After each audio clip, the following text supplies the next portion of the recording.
This is Comic Geek Speak, episode 1924, Ultimate : -1.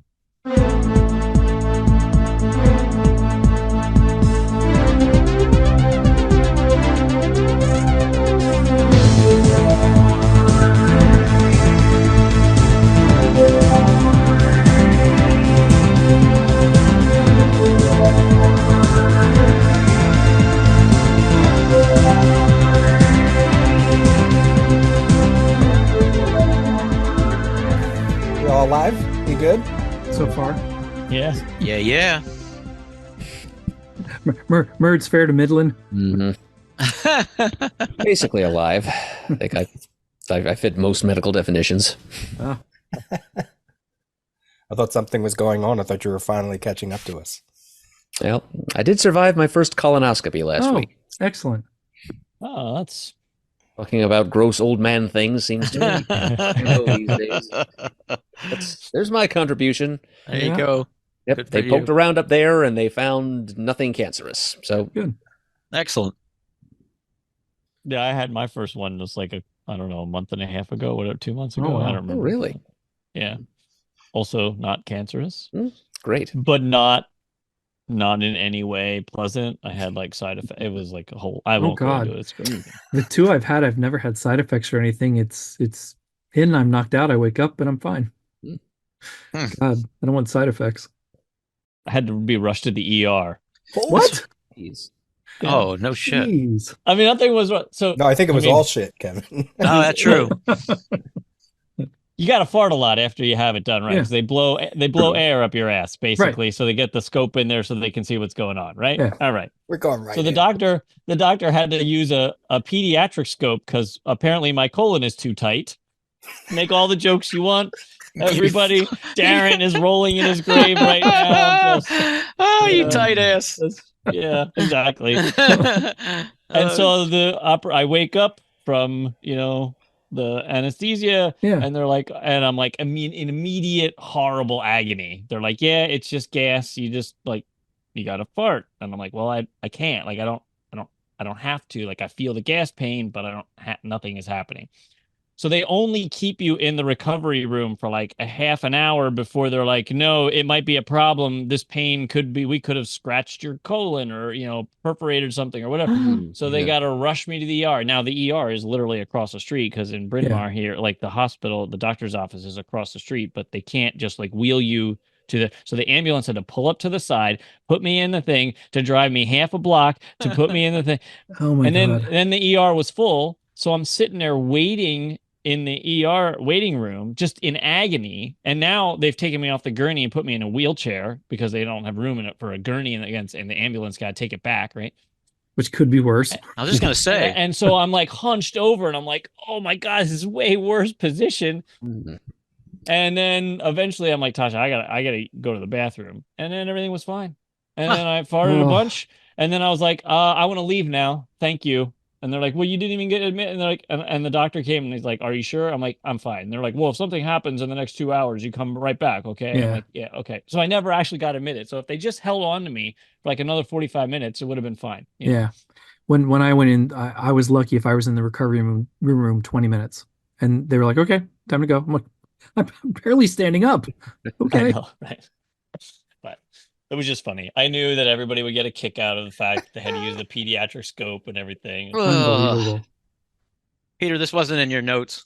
I just figured that was too rich to not share with the audience who, Yeah. I'm the one who's always got a plan, everything, and then I'm the one with the tight ass. So there you go. Way to bare your soul. Yeah. Yeah. 116-24, Brian's tight ass. Yeah. I thought you were going to say, like, when you said you had an emergency, I thought you were going to say something like, a lunch from 6th grade fell out, like they Yeah. found, like, An action figure, something. All that gum that I swallowed, it came out. Yeah. Yeah, Finally, yeah. yeah. Crikey. Wow. See what you started, Adam? Always the pioneer of discussion. We always start out with old man crap. Yeah. Old geek speak. It's the tradition now. Yeah. Any new listeners are going to be like, what in the hell am I listening to? How did this podcast get to be 1,000 and some episodes? Are you sure it's that 2,000 many episodes? episodes? They're just not lying. Did they renumber? Oh my. Kevin. What? Hi. How you doing? Good. Nice shirt. You got me this. I thought so. Yeah. Yeah. Years That's ago. old school. Yeah. That's you're old. Well, school. that was the old school Warner Brothers store. I was just thinking Yeah. about that the other day. Mhm. I still have a That's- couple shirts from there. I don't fit in them, but I have them. Yeah, I have. I was just going through some stuff that I'm selling, and I have 2 hoodies from there: a Green Lantern and a Superman one. Nice. Got the old embroidered, patch on the front, and all high quality stuff. I love that store. Yeah. Yeah, I did too. And the prints, right? They all had like a bunch of prints. Yeah, they had prints. They had Alex Ross Yeah. prints. I got 2 of those, 2 of them from there, and There's lot of a cool print stuff. right here for those that are seeing. You can't see it, but the way it is, but that's a Warner Brothers print that I picked up of like the DC universe jumping out at you. it was great. I mean, I mean, everything in there was the quality of everything was fantastic, and it was Yeah. just such unique stuff. And Inexpensive statues, oh my God, all everything was kinds of great. stuff. I was a kid in a candy store with that stuff. Yeah. Well, how old is that now? I mean, it has been around for a while. So what are we? Wow. I This- mean, let's do the math. I was would definitely married because I got a Batman watch when we were down in Atlantic City one time. And I was with Carlene and some other friends at the casino. So that's after 96. It's late 90s and early 2000s. I don't know when they closed, actually. Says defunct December 2001. There you go. Wow. That's a little earlier than I thought, but I mean, I guess it kind of makes sense too. I mean, I don't remember exactly the first time I stumbled upon one, but the only one I used to go to was in King of Prussia Mall. That was ours too. Yeah. So I used to make trips down there once in a while Yeah. for other things, and then I would make a point to stop there on the way. Back then there was Gene's Books, the comic store when it was really good. The Warner Brothers store, and God, maybe a toy store, a video game store, but that's about all I ever went in out down there. Now I go down there for the Lego store, and that's about it. So we can play a game. This shirt is older than YouTube.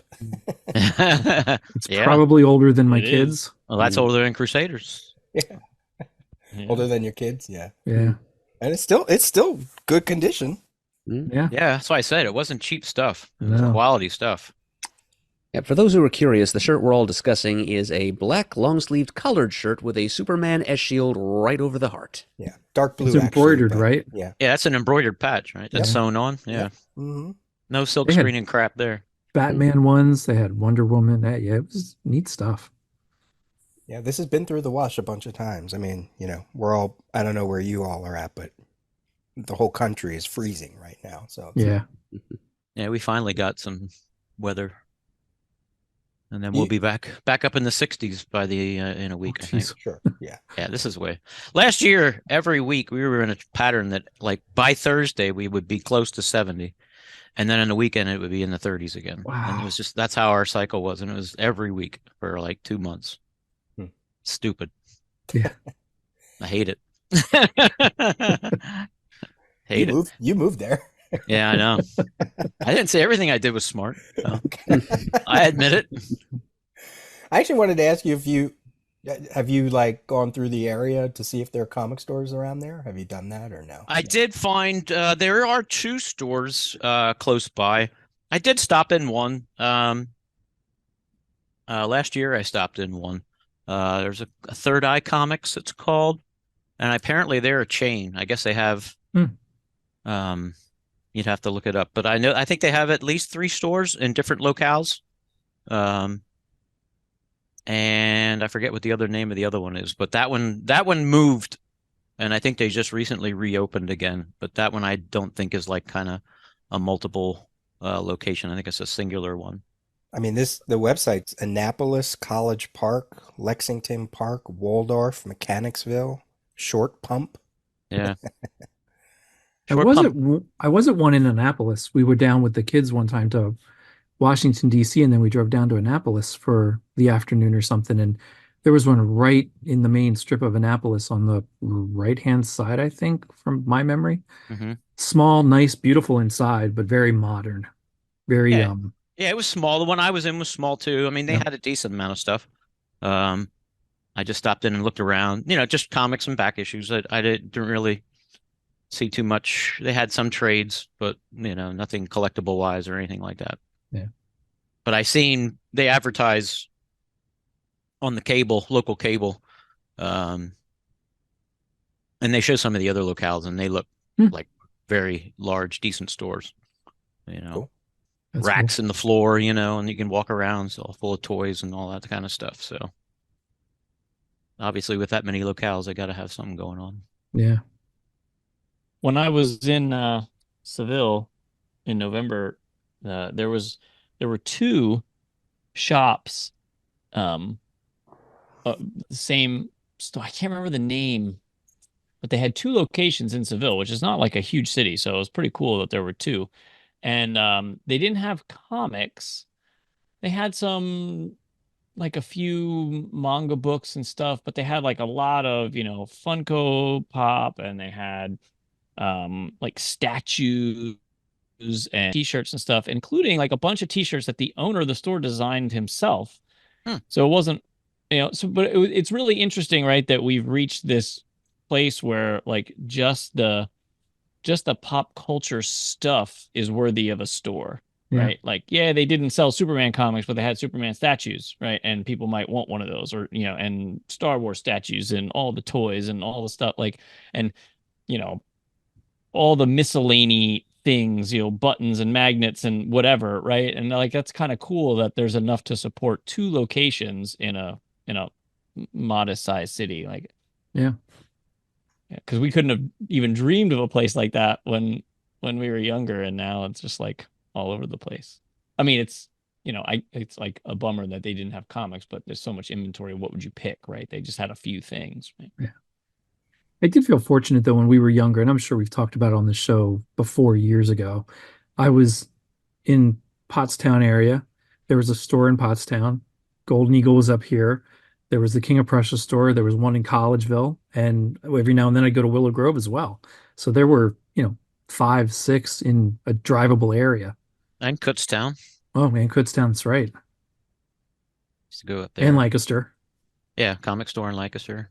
Caps was in Kutztown. Allentown. Oh, right, right. There was a what was it? Caps Comic Cavalcade in Yeah. Allentown too? Yeah, Or he had just in two of them. Kutztown? Yeah, he had one in Kutztown, and then he had one. It was out, I think, on Airport Road or Yep. something like that. That's the one I remember. Okay. I had to go out. I used to go to the one in Kutztown occasionally. I got a lot of back issues from the one in Kutztown, but the one in I had to run out to the Allentown one the one time. That was when Death of Superman was going on. And Lem, I don't know, with how just distributors were, where some people got their books and some people didn't get that title and that Yeah. one. So I ended up having to run all the way up to Allentown to get that one copy, one or two That copies. At that time I was going down to King of Prussia, and the guy who was working behind the counter that I was friendly with was named Anthony, not Anthony, Anthony. And I walked in to go pick up books. I was not getting Superman regularly or on my subscription or anything. And I walked in, he's like, "Hey, I got something for you in the back." And I'm like, all right. He came around and he slipped me a copy of Superman 75 in the poly bag. He's like, "Here, take that. That's for you." Okay, Mhm. thanks. Very cool. So Kevin, they didn't have a copy of Death of Superman for you? It wasn't the Death of Superman. That was when Funeral for a Friend storyline was going on, and it was in Okay. different titles. So Yeah. So yeah, that's what it was. Yeah, it wasn't Superman 75 I got, but when they did the I was Funeral gonna for a say. Friend, and it had appeared in different, multiple titles, I didn't. For some reason, I don't know what it was, but there was one missing, so I had to run to go get it. Because I remember working the day that the Death of Superman came out. We Oh had yeah. tons of them. Yeah. Where which branch? I was working that day at the Penn Avenue Did store. he have the Why Missing store at that point yet, or no? Is that too early? No. No. It's too early for Yeah. that. Yeah. Because I remember my sister heard on the news that was because that was late '92, Mm-hmm. and I was in Philadelphia at the time at college, and my sister heard about that on the news, so she said she drove by Golden Eagle but that there was like a line or something like that. So I Mhm. don't know. In my head, I just assumed it was the Why Missing store, but that was too early. Yeah. So it was either What- Penn Avenue. What time do we Nov- know what month that came out? That was November of November. 92. I was Yeah. going to say November. Yeah. Yeah, so I wouldn't have been at the store like when it opened because I was in college then, and so I would have probably come after class. I worked like I was normally worked the evening shift. Len would open, and then especially on New Comic Day, right? Like he would open, and Yeah. Yeah. so I the rush was gone by the time I got there, and it was just regulars coming in for their pickup, right? Yeah. Well, I assume Golden Eagle was in Fairgrounds by that point. Yeah. Oh yeah, Mhm. Fairgrounds before it was in Penn Yeah. Avenue. Penn Avenue, yeah. Okay. Right. Okay.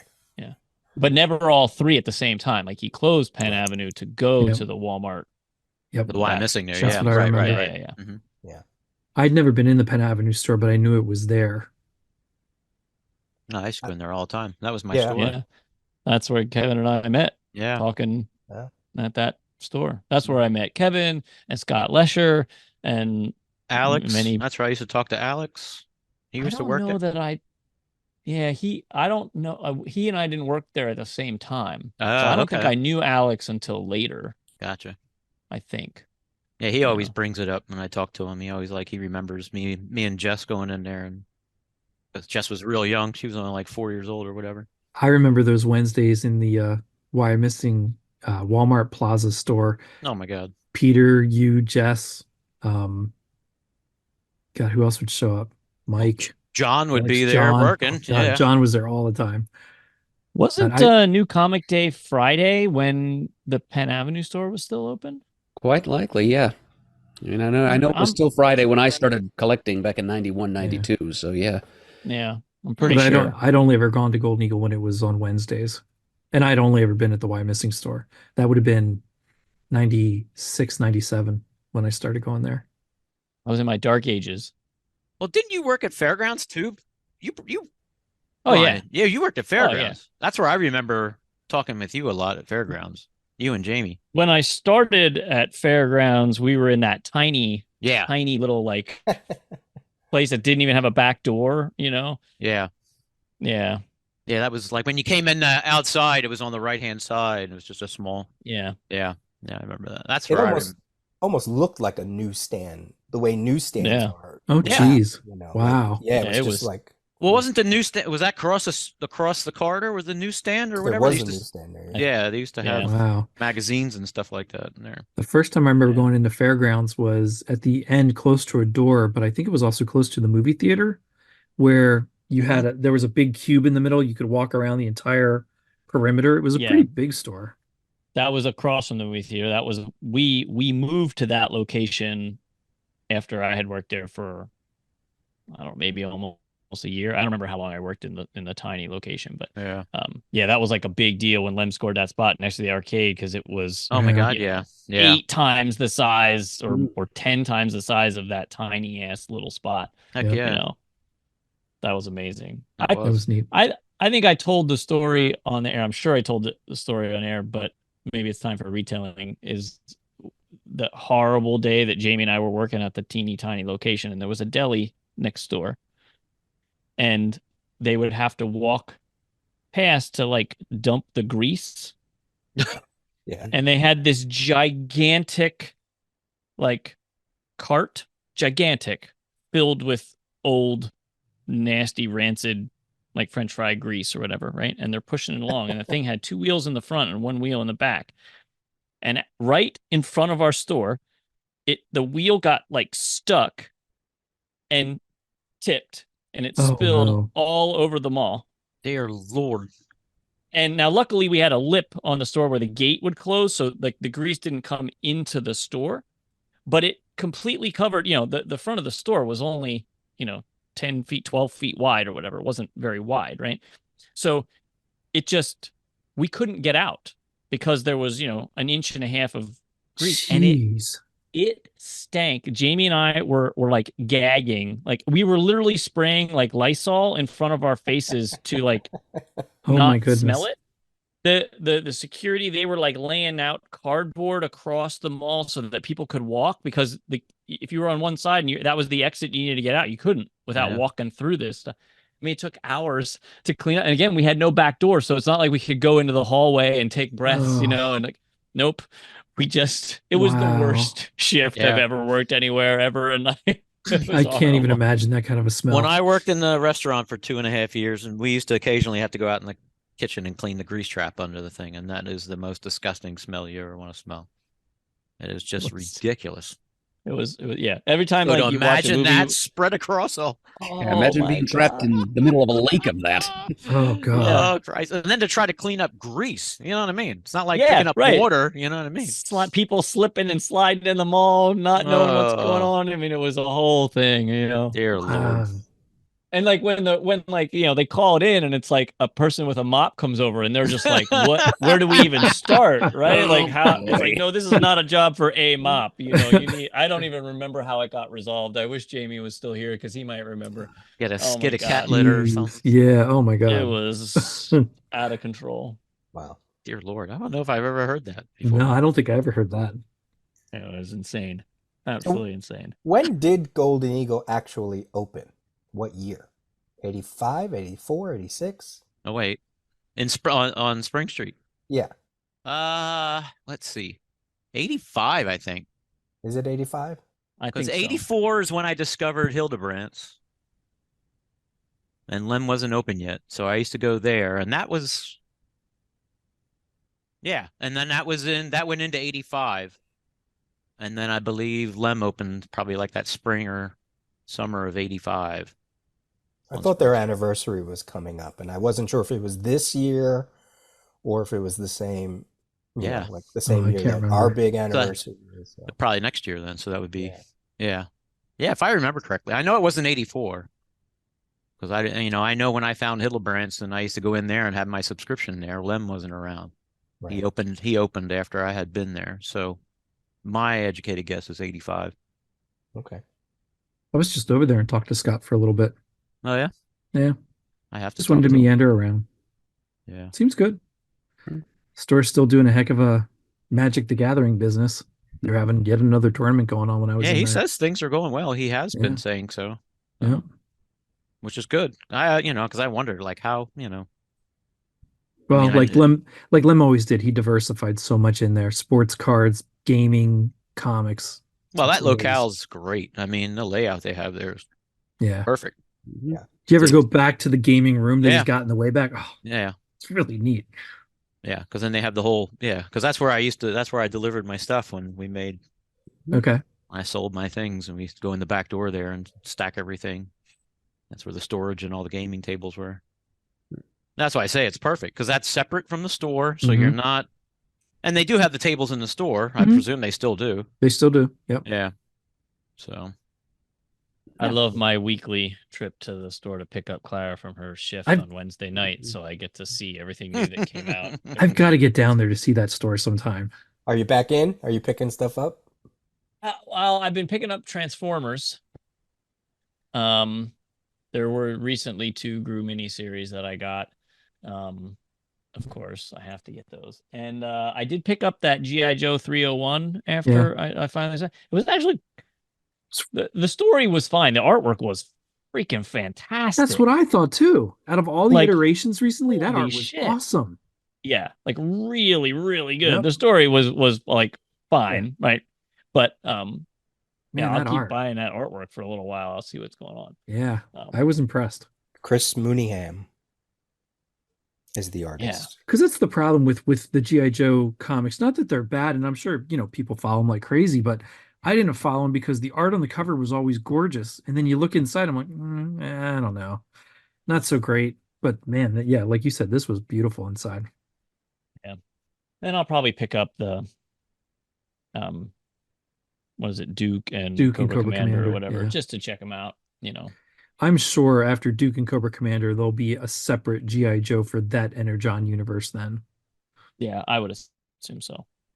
But Transformers has been really good. Like, I read the first 2 issues, and I've liked them both very much.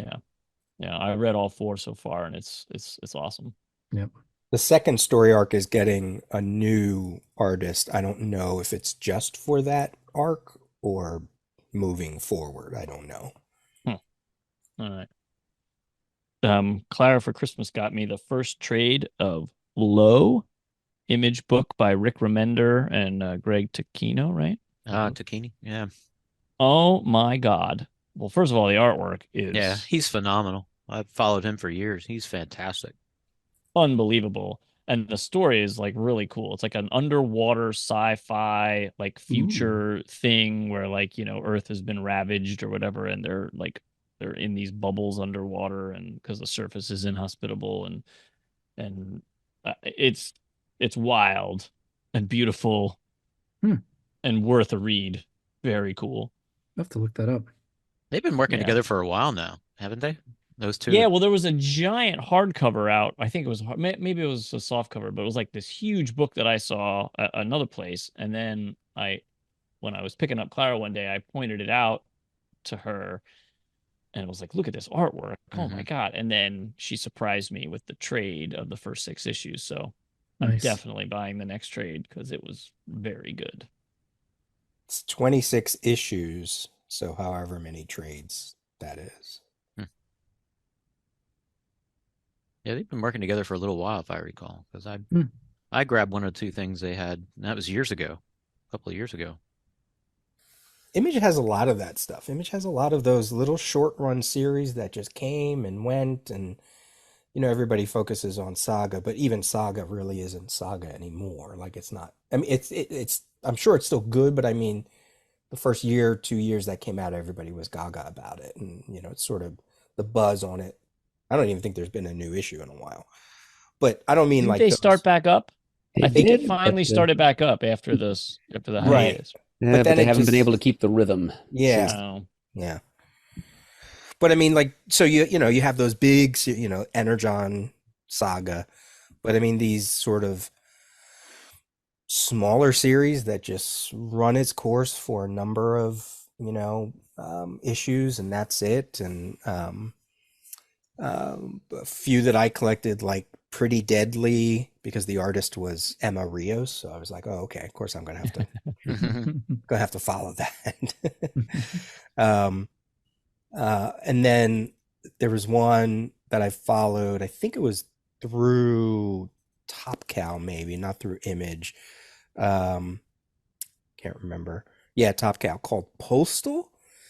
And that ran for a while, Matt Hawkins, Brian Hill, but the artist was Isaac Goodhart, who used to listen to our show. He was like one of the younger listeners.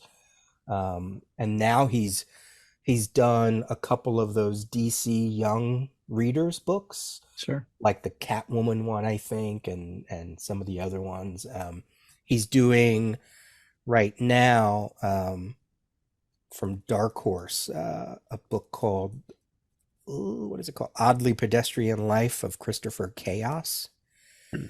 And that's with James Tynion IV and Tate Bromble, and Isaac Goodhart is the artist. I mean, he's really doing stuff, like, and I still have like one of his little ash cans that he sent us. Nice. Yeah. So yeah, The Last Days of American Crime is the one that I picked up from Image. That was Remender and Tacchini. There it is. Okay.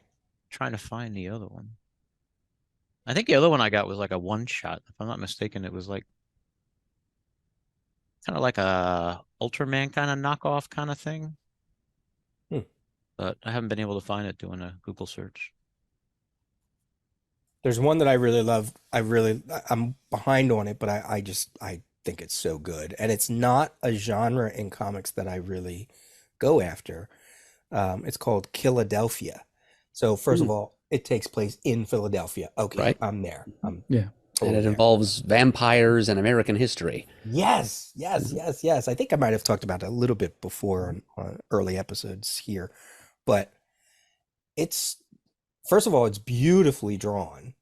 And the story, like Adam said, is this weird mix. You think it's going to be a horror story, And I'm like, yeah, horror comics to me, I don't usually get into them because I'm always like, how scary can horror comics really be? You know, because there's no music, there's no atmosphere, but this kind of goes beyond that. Like it's not even, it's just so interesting.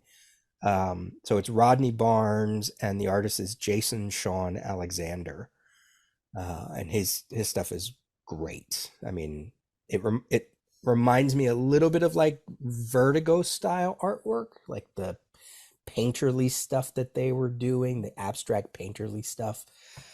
So it's about vampires, but not to give anything away, but it dips into American history, as Adam says, and this huge conspiracy cult thing, but it's also about power. It's about there's some race relation stuff in it, and they use the vampire story to kind of tell that story. Like there's a young black vampire who gets turned, I believe, and then the person that's the leader of his sect is trying to talk to him about being in their group, and he's like, so you want me to give up my, I got myself from out of the power of the system or whatever, and you just want me to be under your power now? Like, no, it don't work like that, you know? And it just becomes this really interesting, almost like social commentary. And then the backdrop is American history, and with all these crazy surprises of, you know, again, when you're talking vampires, you're talking long-lived immortals, right? So you can sort of maybe get an idea of how those two things mix. So have you been reading it, Adam, or are you just aware of it? I picked it up for the first maybe year and a half of its run, and I dipped back in recently because they did this weird random thing where they crossed over with Spawn and the Savage Dragon. Just this silly thing about like vampires in the founding of America is also shares a universe with, you know, established Image characters. Yeah.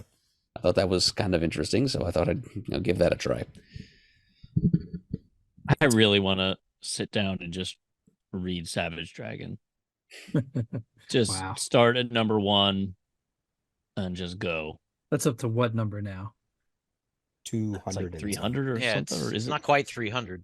I think it's like 260 or something like that. Mhm. 270. It's a lot of issues. Gunning for Cerebus's record.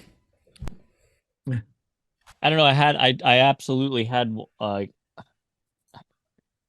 getting old and existential crises are like unpredictable and annoying. But I was at the comic shop on last Wednesday, and I'm just looking around, and they have like, you know, the new comics of the week, and then they have this one shelf next to it that's like, you know, recent trades and stuff, right? Some manga, some Western comics, whatever.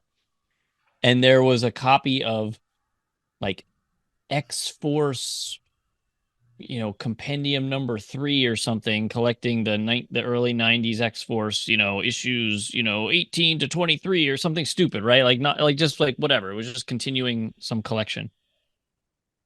And I was like, I never read those right? I read the first like 4 or 5 or whatever Liefeld issues, but then after that I didn't read it anymore because like the appeal wore off, right? And it was much better comics to read.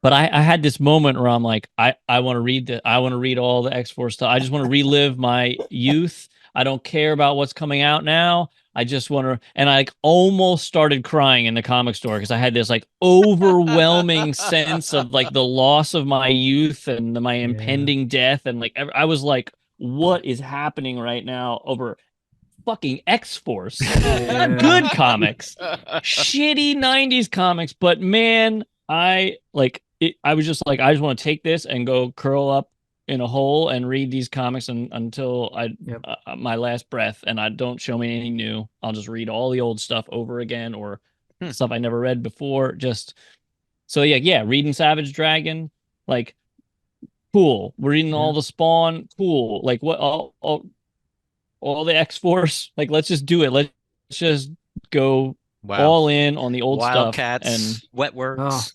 I don't know, just whatever. Savage Dragon is up to 266 right now. Okay. All right. That hey, we've talked about it a lot, but I mean, as crazy as that era was, I mean, that was early 90s, so that's early 30, 90s, yeah. 30 some years ago. Like I was pulling out some particular issues, like when Fatal Attractions came out, Yep. that was when Wolverine got his adamantium Mhm. sucked out. Would have been 93. Yep, June of 93. Or summer of 93. Executioner Song was September of 92.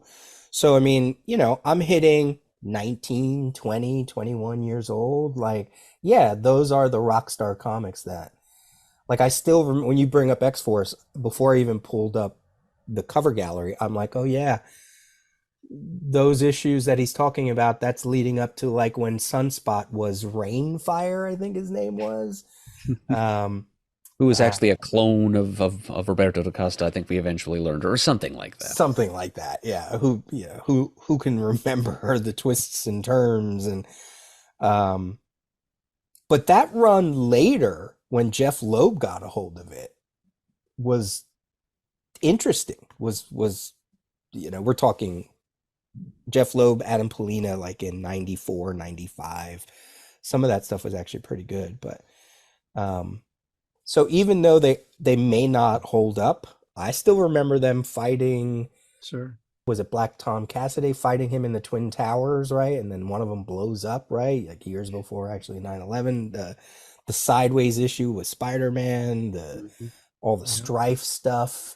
Yep. Well, Strike File. Yeah. I can have my dream because there are 112 issues of the X-Force on the Marvel app from 1991 to 2004. So I could just read them all right here. Yep. I keep thinking the same thing. I'll come across like after Batman's back was broken and all those crossovers, and I'm like, maybe I should read that again. I didn't like all of it, but that same existential nostalgia, how much time is left. Maybe it'd be fun to revisit this or that or the other thing. Read through this series or that. You begin to understand why Pants spends so much of his time watching classic 60s TV. I mean, I do get it. Like sometimes you just like, I love watching, I'm rewatching ER, and it's like, I'm still working through Moonlighting. I've had a hiatus since Christmas, but I got to get back on that. I haven't started on that yet, so I actually want to do that. It's so good. So there's funny. there's a lot of shouting on that show, which was part of its charm, but like I can only take so much in a row. Like it's really hard to binge that. Like I can't watch more than like max 2 episodes at a time before I'm just like, okay, I need something quieter. I never got to rewatch it enough that I can just listen to it either. I want to watch it. I mean, there's other things I can just listen to and do other stuff. No, I have to sit down to focus on what's happening in Moonlight. Yeah, I would have to do that too because I haven't watched it since it aired, so I've never seen any repeats of it or anywhere. So this would be a whole read and submersion into this whole realm again. I love that show. That's the thing, like binging is such a thing, right? We've talked about binging before. Everybody binges shows, blah blah blah blah. But when it was appointment television, when you had to be there, Monday, whatever shows you watched on Monday, Tuesdays, whatever show was Tuesday. I know Cheers was Thursday, and later on it was Seinfeld Cheers, and Night Friends, Court, and all that. Seinfeld, Mad About You, Friends. Yeah, oh. Like you can pick a day. I don't know when Moonlighting was, but I know my mom and Tuesdays I for a while. I think Shane's right. Yeah, on ABC. Yeah, and then whatever was on Wednesday, and then whatever was on Night Court Sunday was on night. Wednesday. Okay, there you go. Friday night was Dallas and Dynasty or something. Oh, like that. Dynasty. Knots Landing, all that. Dukes of Hazzard, Dallas. That's what my family would watch. And yet we had time to do that, Yeah. That was hours you sat in front of the TV. God, I even think, and I watch this every Sunday night. Well, not every Sunday, but when I can. MeTV has Love Boat. I watch old reruns of Love Boat. Oh my God.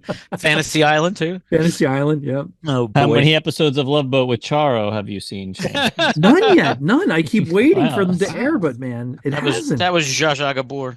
But watching study in statistical probability. How many episodes of Love Boat can one watch before one will encounter Charo?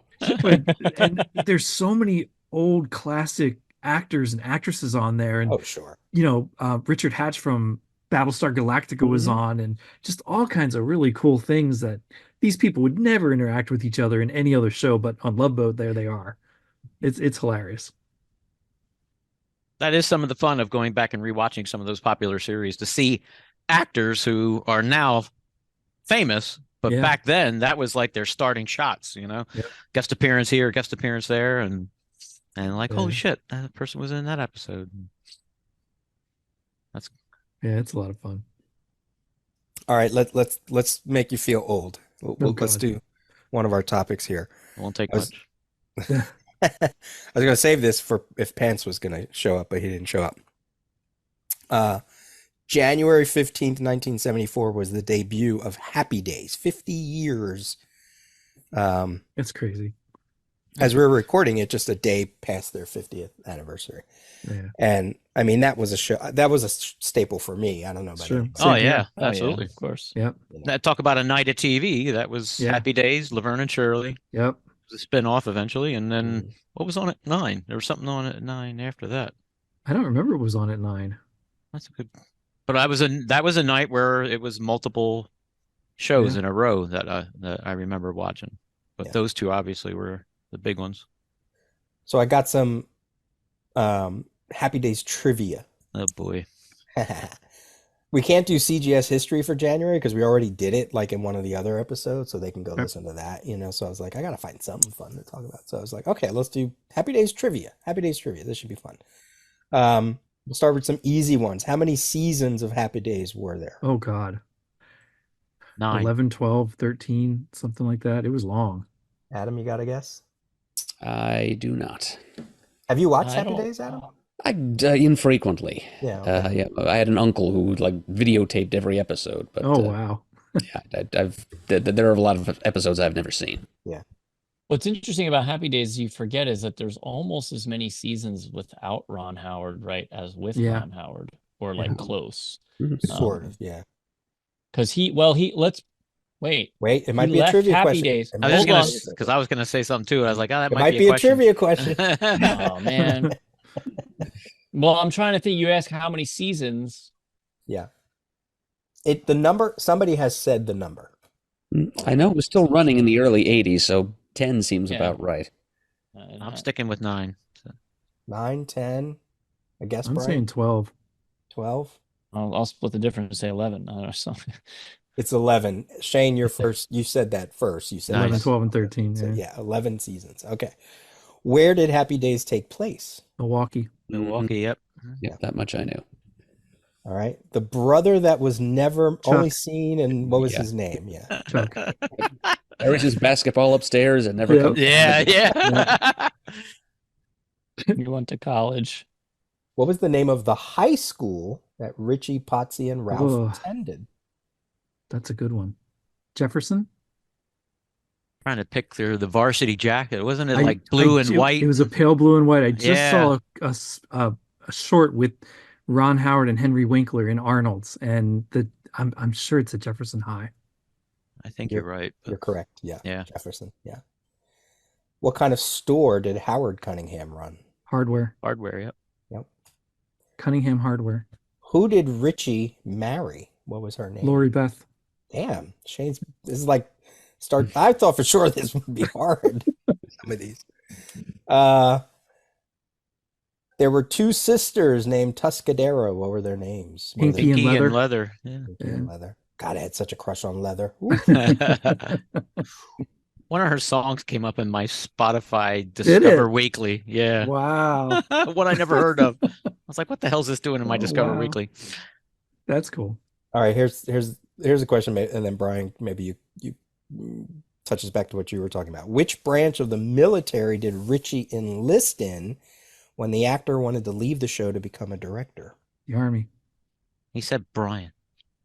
Yeah, I have no idea. Wow. Yeah, Was the Army? it was the Army. Uh-huh. Yeah. And wasn't he a writer in the Army? Yeah. Journalist? Yeah, he would Some- call yeah. in, right? He would make those phone calls and just call in sporadically. So Yeah. what were you going to say about him?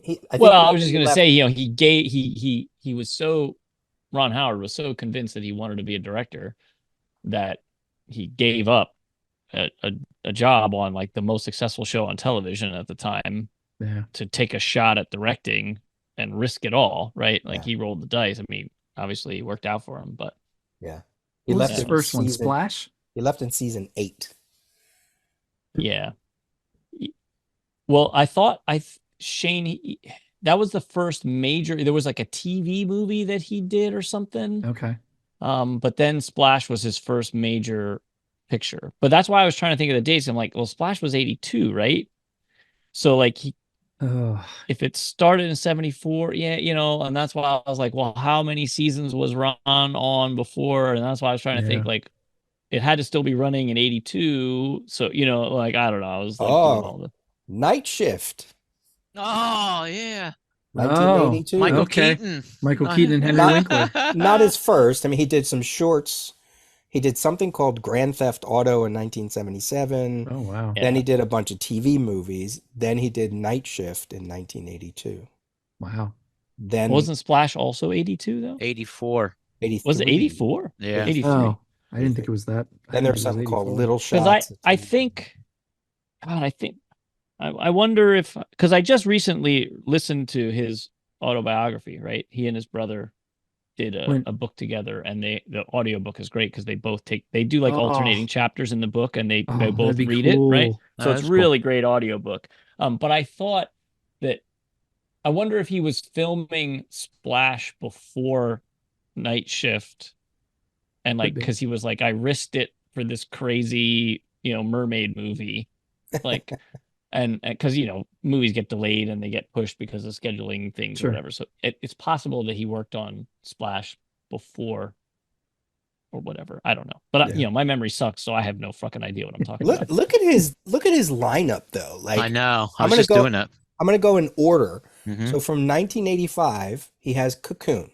Yeah. Then Gung Ho. Then Willow. Then Parenthood. Backdraft. Far and Away. The Paper.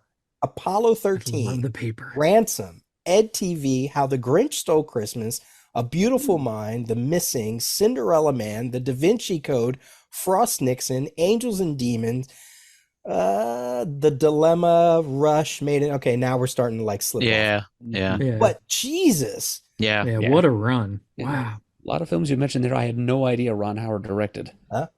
I forgot he did Ransom. I really did. I think. I mean, that's a hell of a run. Oh my God, yeah. I love The Paper. That is so underrated. That is so much fun to watch.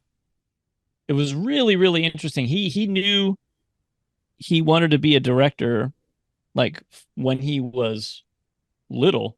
When he was working on Andy Griffith's show, like, and he was like 7 or whatever. He was like watching behind the camera and asking questions to like 60-some-year-old dudes who had been working in television forever, and asking questions and doing all stuff. And so it was listening to his story is really, really fascinating. He was basically just biding his time the whole time he was acting until it was safe to become a director. Like, I'm going to have to look that up. That'd be really interesting to listen to him and his brother go back and forth reading that. That'd be a lot of fun. It was awesome. I think it was called The Boys. I didn't know they did the audiobook, but makes sense. But I remember watching an interview where both of them, and they were talking about it, and they were specifically talking, I guess, about their dad, and something going on there. All right, and then I have one more trivia question, and we'll go around the room so that we're not, and we'll go with Adam first, and then Kevin, because you two were the first ones to log into the call. So Adam, Kevin, and then Brian and Shane, because Shane's going to know it. So we'll go. Apparently. I'm the least likely to know anything. So. Adam, Kevin, Brian, and then Shane. Okay. There were 7 Happy Days spinoffs. Name one, Adam. Okay. I'm going to say Joni Loves Chachi. Yep. Kevin. Mork and Mindy. Yep. Brian?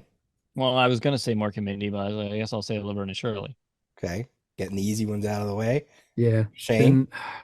There's one about beauties. I cannot remember the name of it. Mm-hmm.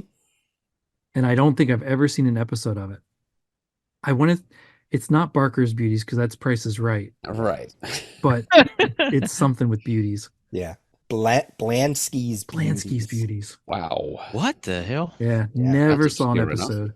That was featuring Richie's like cousin, I think it was. Yeah, and, it was really obscure. Wow. Nancy They were Walker really was the milking that. lead. Yeah. And like I think it, even though it was tied into Happy Days, it actually took place like in a later time. Yeah. Yeah, in like 1977 as Now- opposed to. Yeah. All the ones mentioned, they're the ones I remember. I don't remember two more. The other two. Oh wait, 1, 2, 3, 4, That's only So- 4. You so said it's 3. So I don't know 3 more. 4, 5, 6, 7. Yeah. So then there's something called Out of the Blue. Ooh, no. Yeah, I don't know It that. starred Jimmy Brogan as Random, an angel in training who was assigned to live with and act as a guardian angel for a suburban Chicago family led by a single mom played by Dixie Carter, as well as work as a high school teacher. It is chiefly notable as having featured a Mork and Mindy crossover and for the debate surrounding its status as a spin-off of Happy Days, maybe because of Okay. that. Let's see. The controversy arises from the fact that the first episode of the series, was broadcast a little over 1 week prior to an episode of Happy Days that actually featured Jimmy Brogan as the character Random. So the series Huh. showed up before the character showed up on Happy Days. So I guess Wow. that's why. Peter, you are going to have to, before this episode airs, you're going to have to just get on Zoom with Pants for 5 minutes and ask him this question and see if he can name more than all of us combined. Yeah. Great. Just ask him that one question, Okay, Yeah. I'll do that. right? Because that would be awesome. And then tag it in at the end, right? Yeah, exactly. The other two spin-offs were animated. Oh, right. I Oh. remember there was a Happy Days That's cartoon. right. Yeah. I never saw it. I saw an ad for it in an old comic book, but That's right. The I forgot Fonz about and those. I was going to say, I Fonz- thought it was based around Fonzie. Yeah. the Fonz and the Happy Days gang, and then the other Wow. one was Laverne and Shirley with the Fonz. Yep. I forgot about those. Wow. I used to have a huge poster, huge, of Fonz just giving the A thumbs up thing. Like with I his had the foot up on doll like a lock. with a thing in the back that would flip his hands up. I had trading cards which made puzzles on the back. And then there were two spin-off pilots that weren't successful. So I guess they never went to show. The Ralph and Potsy show, and also the Pinky Tuscadero show. Oh, boy. Holy shit! This poster is selling on eBay for like $100. What in the shit? It's on a red background and it's just the Fonz and his jacket and the thumbs up. A lot of the Holy posters hell. are selling for good money. I had 3 boxes of posters in my thing that I'm starting. I just went through because I'm going to start selling them. I've been selling some T-shirts, and you wouldn't believe the money you're getting for old T-shirts and hats. When the Spider-Verse movie came out, Yeah. Oh yeah. I had a big 30-year-old Spider-Man 2099 shirt, Rick Leonardi, that it was took up when they got into the whole big print, taking up most of the shirt. Yeah. And it was also on the back. Worn shirt. I wore it. Sold it for $750. Jeez. yeah, What was, timings. Dead Holy serious. crap.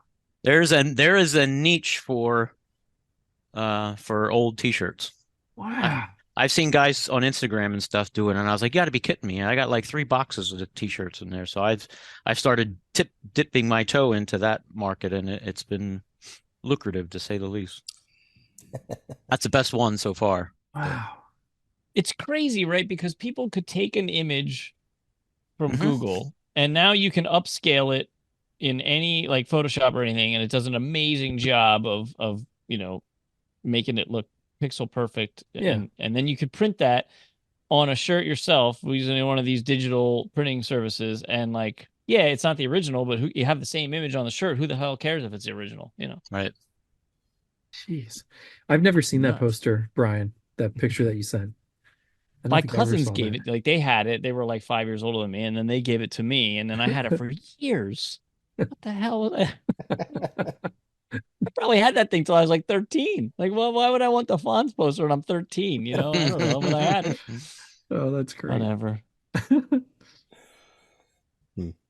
Kevin, you mentioned, I'm sorry to take it back to comics for a second here.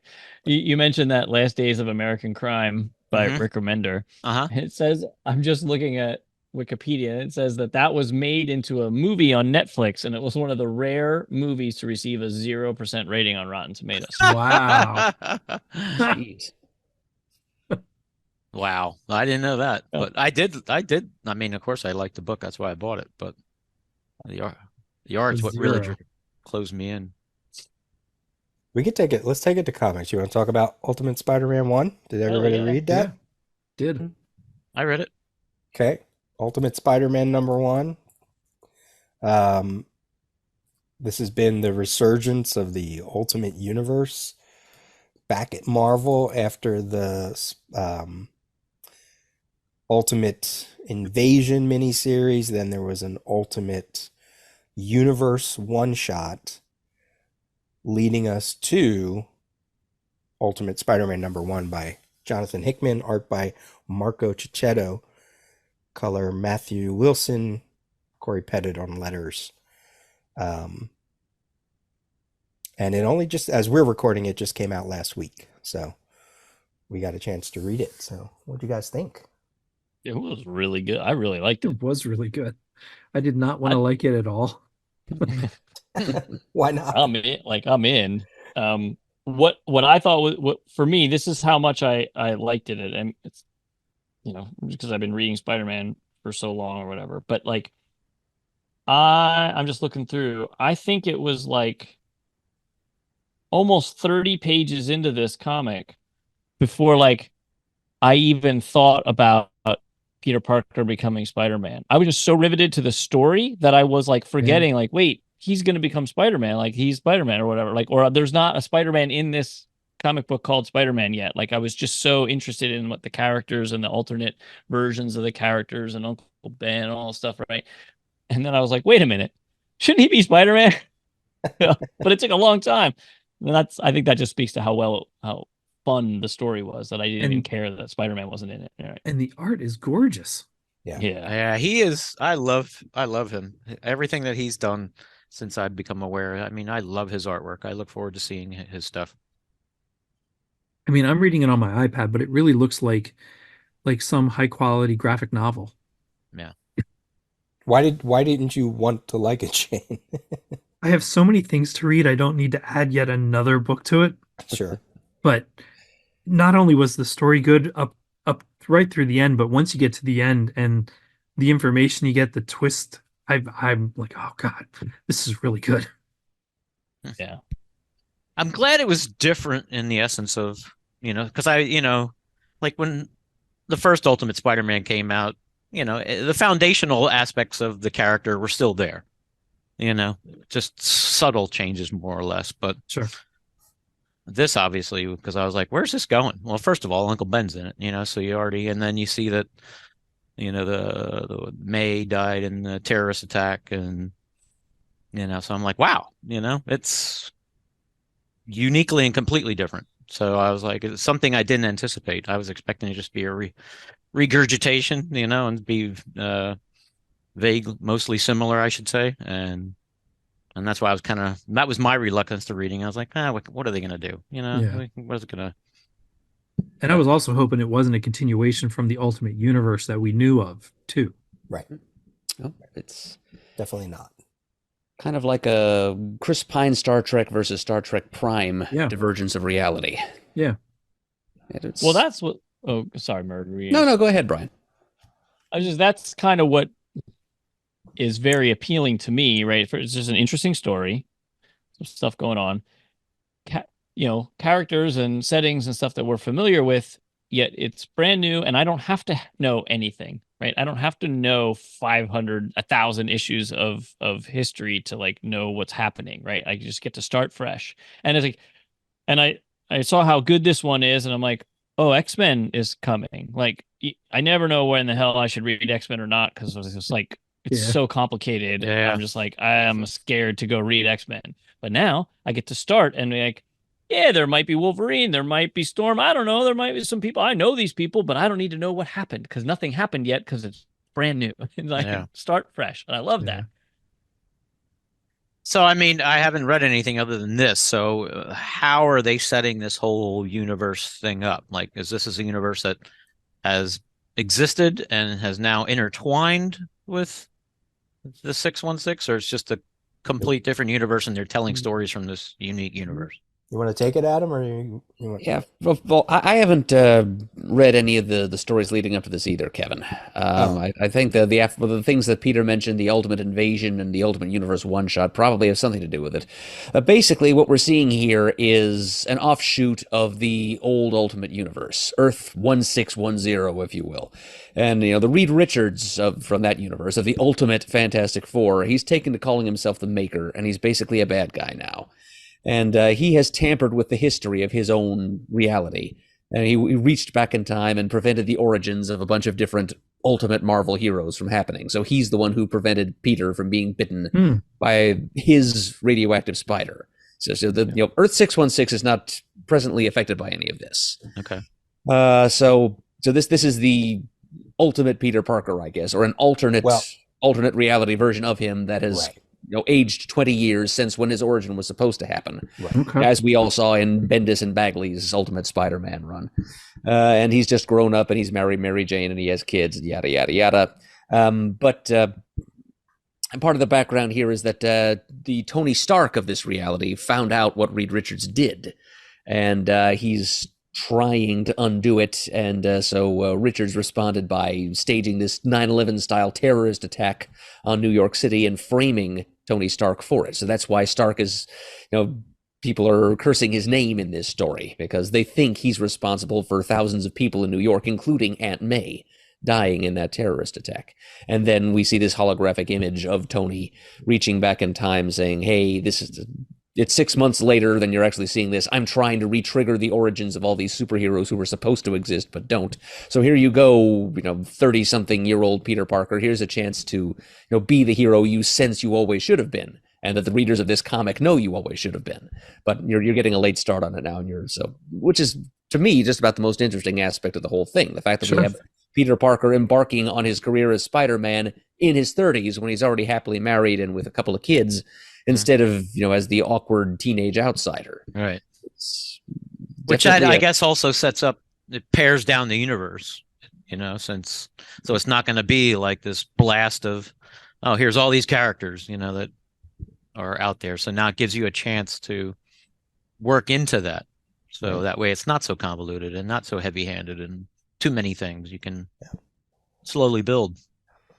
I managed to read the Ultimate Invasion and the Ultimate Universe before this because it's Hickman. I trust in Hickman, and I thought it was a good starting point. So it is an alternate universe. It's 6160, where the Ultimate Universe was 1610, right? Yeah. Right. Mm-hmm. Yeah. So so you can see the way he's flipping the number 6160. So just like in the DC multiverse, I guess you can say that the Marvel universe is always going to have a Spider-Man, always going to have a Captain America, always going to have a whatever. So so the Maker, the evil Reed Richards, the Maker, as Adam said, he's doing all this, and which means that because he tampered with this, Howard Stark and Obadiah Stane were the ones that were like, Howard Stark was almost like the Tony Stark of this universe. Right. That's what I got from. Yeah. Yeah. He's the one in like an Iron Man suit, and he's the one that is going to all the parties and blah, blah, blah, blah, blah, blah, blah. And there's this really cool political basis for this universe. So the Maker, he explains it in one of the issues, like he just wanted his universe back. That's really what he wanted his place. He even goes to Miles Morales in the Ultimate Invasion series and says, hey, or maybe it's in the Ultimate Universe, and he says, hey, you and I are from a different universe. I'm going to go make it again. You want to come with me? And Miles is like, nah, I'm good. And he's like, all right, if you change your mind. And he gives him like a piece of a business card or something. That's right. Because the Ultimate Universe as it was had ceased to exist a while ago, right? Right. During the Secret War story that Hickman also wrote. Yep. So the Maker goes and steals all the stuff that belongs to the various members of the Illuminati. So he steals vibranium from Wakanda, and he steals one of the X-Men's Krakoa gates, and he steals something from Doctor Strange and something from Reed Richards, and whatever. And they try to stop him, but he's like, you can't stop me. And our Reed Richards is like, no, we can't. And then he goes off, and then he, as you mentioned, Adam, he starts to manipulate all the stuff that happens within the Marvel Universe. For instance, he delays the Fantastic Four space flight, so they miss the cosmic storm by like minutes or like an hour or whatever. He saves Peter Parker from the spider bite. He sets other things in motion. There is a Hulk, but he has a slightly different experience as the Hulk. And he does a whole bunch of other stuff. So what winds up happening is, think of the Illuminati on almost like a continental scale. You have Sunfire and Viper and Silver Samurai, who sort of represent Asia. Then you have, I think one of the DaCostas, probably Emmanuel DaCosta, who's what's his name's father. Yeah, Bobby's right? father, yeah. Yeah, he's running like the South America part. You have the Rasputins, Ileana, Colossus, and Omega Red, who are, for Russia or that part. There is a Captain Britain. There's a sun god and a moon god, Khonshu, working together, and I guess they're from like Africa. So what the Maker has done is he has put these super beings in place to bring about peace in the world, but not in a utopia sense. One of those groupings, they're all working together behind the scenes, but at one point, like say for a stretch of a number of years, one of those groupings will act as an antagonist to the other ones, so that the people never quite settle into peace. There's always got to be some kind of conflict. I see, just to avoid stagnation. Yes, exactly. So they kind of take turns playing bad guy to the world. Right. And because they frame Tony Stark or Howard Stark actually, is because the Maker, he makes this device called the Immortus machine. Is that what it's called? If it's something like that. And he can't remember who built it because something happens there's like a Kang, of course, there's a Kang in the future, but he looks like he's wearing like an Iron Man armor. Green and purple Iron Man armor. Sure. And he fought the Maker, and like half of the Maker's face was blown off, but because he's Reed Richards, he put his organ somewhere else and he was fine. So the reason why they want to blackmail Tony Stark was because Howard Stark and the Reed Richards of this universe. So there's actually another Reed Richards who's walking around in a mask and calling himself Doom. So that's like also cool. They figured out the Maker's plans and they were going to disrupt it, and all of these other powers and the Maker finally said, okay, then we have to make the big bad this time around Howard Stark or the Starks or coming from America, whichever way. So that political backdrop is also on it, this sort of like global thing, which is barely touched on in Ultimate Spider-Man, but that's because you don't want to load it up too much. Yeah, you want to overdo it. Sure. Yeah. So that was a long-winded way to explain the backdrop, but it's I think it's fascinating. Like I love all that. To your point, Brian, about they're doing Black Panther and they're doing X-Men. I think the Black Panther one might be interesting. The X-Men one is being done by Peach Momoko. Peach, is that her name? She's like an artist, a cover artist. She's very popular. Just Peach Momoko. I'm sure it'll be a fine comic, but I don't think it's as straightforward as like the other Ultimate X-Men was. So I don't know how that one's going to play out. But if Jonathan Hickman's writing it, I'm probably going to read it because I want to know more about this stuff. Yeah, I mean, when it comes to the Marvel app, eventually I'll, check them all out. Yeah. Why not?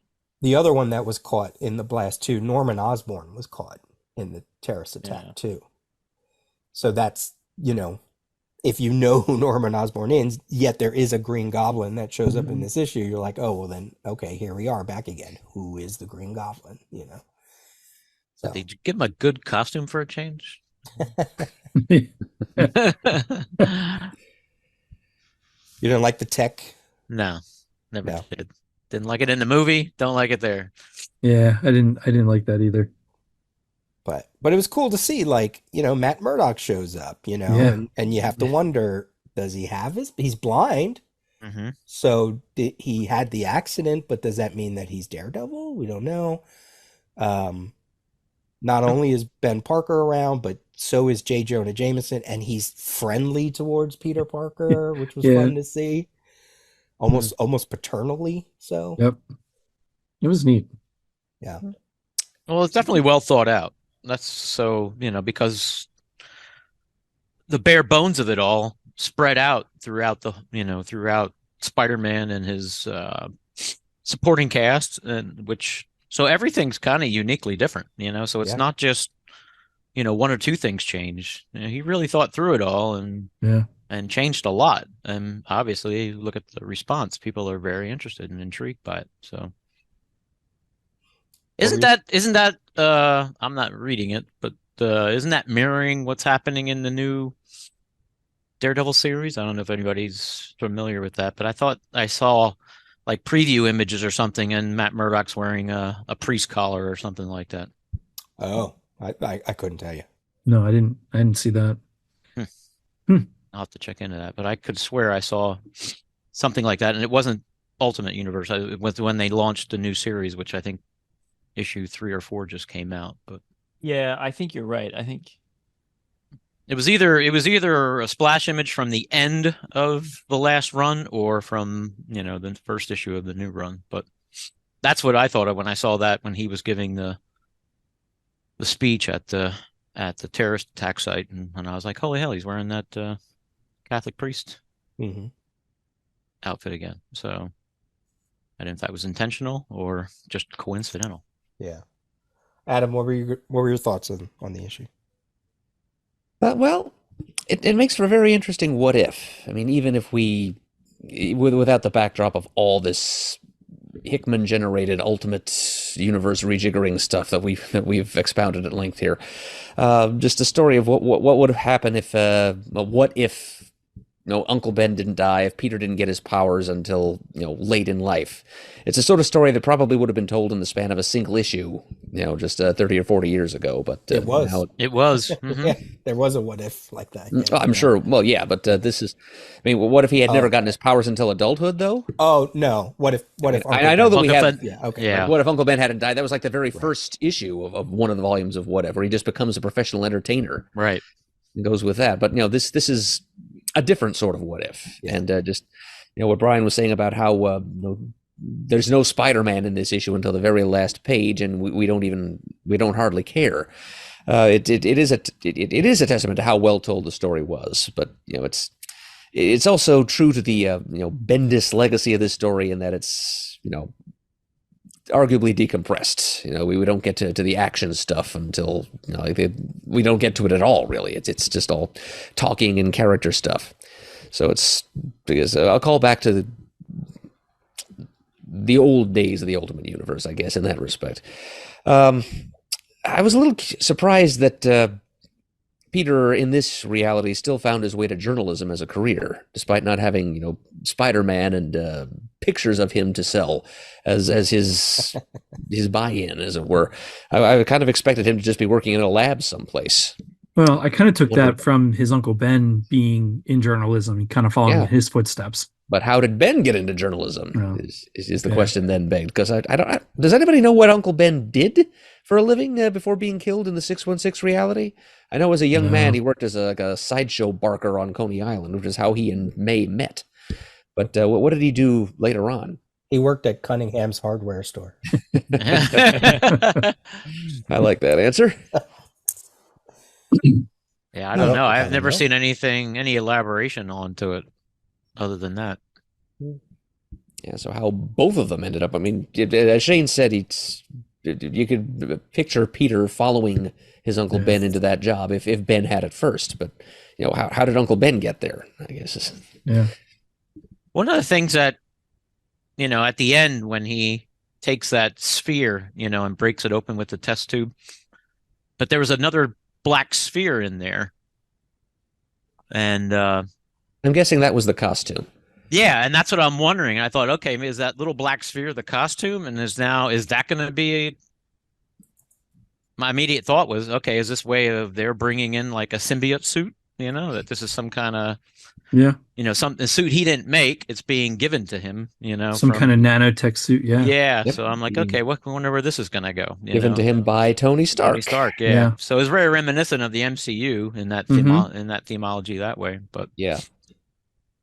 So I'm curious to see how that plays out. I know there was, I guess, the standard cover is a regular red and blue costume, but I saw there was variants of multiple different Spider-Man costumes, like Spider-Man 29, the black suit.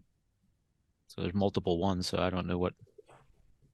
Probably can you, if it's any kind of Stark tech, then maybe he can change it for different reasons. Could be. Yeah, maybe. Yeah. I was curious to see if are they gonna be a little, bold with that too, and like redesign the suit a little bit or something, rather than just. Yeah. I don't know. Well, I guess we'll find out. Yeah. It's just well done. It's sort of I appreciated because I am reading the original Ultimate stuff for the first time, and I got through the first two story arcs on both X-Men and Spider-Man. And like Spider-Man, it takes like, almost 7 issues before he really becomes Spider-Man, Yeah. And then he fights the green gargoyle or whatever.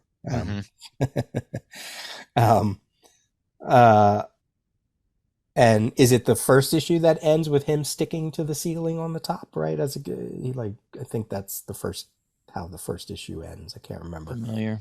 Yeah. Been a while. So, but just the Hickman. Sometimes Hickman can be a little wordy or a little dry when it comes to some of the conversational stuff, but I just really appreciated the conversations and the conversation with his uncle, where Parker's like, why are you still going to this tribute? It happened years ago. And he said, Peter, we took you in when you were 15. Is there a day that goes by that you don't think about your parents? Yeah. And he was like, got your point. Okay. All right. I got it. So that's an aspect that we've all kind of said too, that I'm looking forward to, that it's not May, it's Ben. Yeah. So how does that change Parker as a superhero? Just like that What If story. He has kids. He has kids that in any other version of Parker having kids would get affected by his powers. Correct. But he don't have them. Right.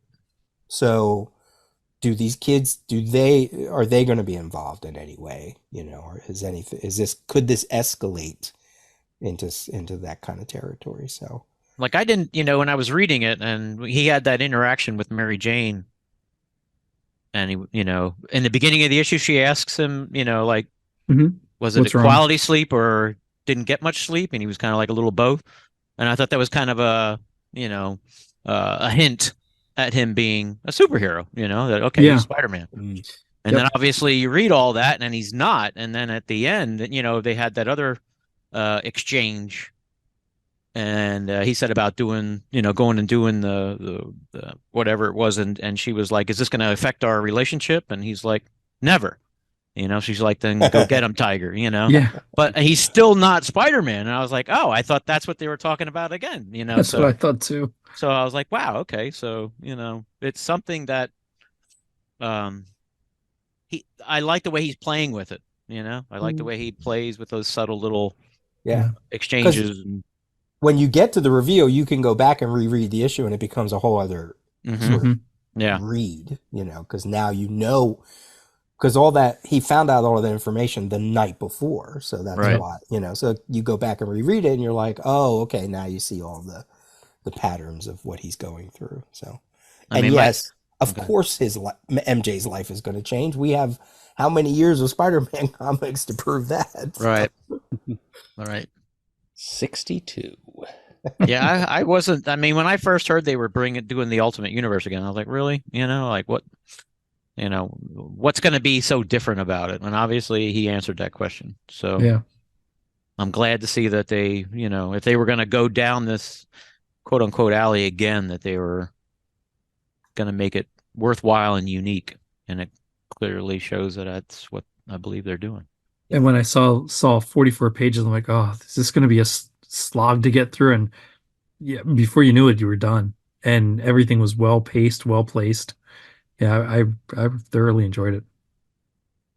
Well, like I said, I'm reading Ultimate Universe, the original, and as good as Ultimate Spider-Man is, Ultimate X-Men is not that great. It doesn't hold up. Yeah, Ultimate FF's the same way. Yeah, so even they weren't hitting ballparks. No, Ultimates home runs. and Yeah. Ultimate Spider-Man was the two standouts that I Yeah, they're recall. the only. I read Ultimates. I read some of Ultimate Spider-Man, but I didn't stick with it back then. I don't remember ever reading the others.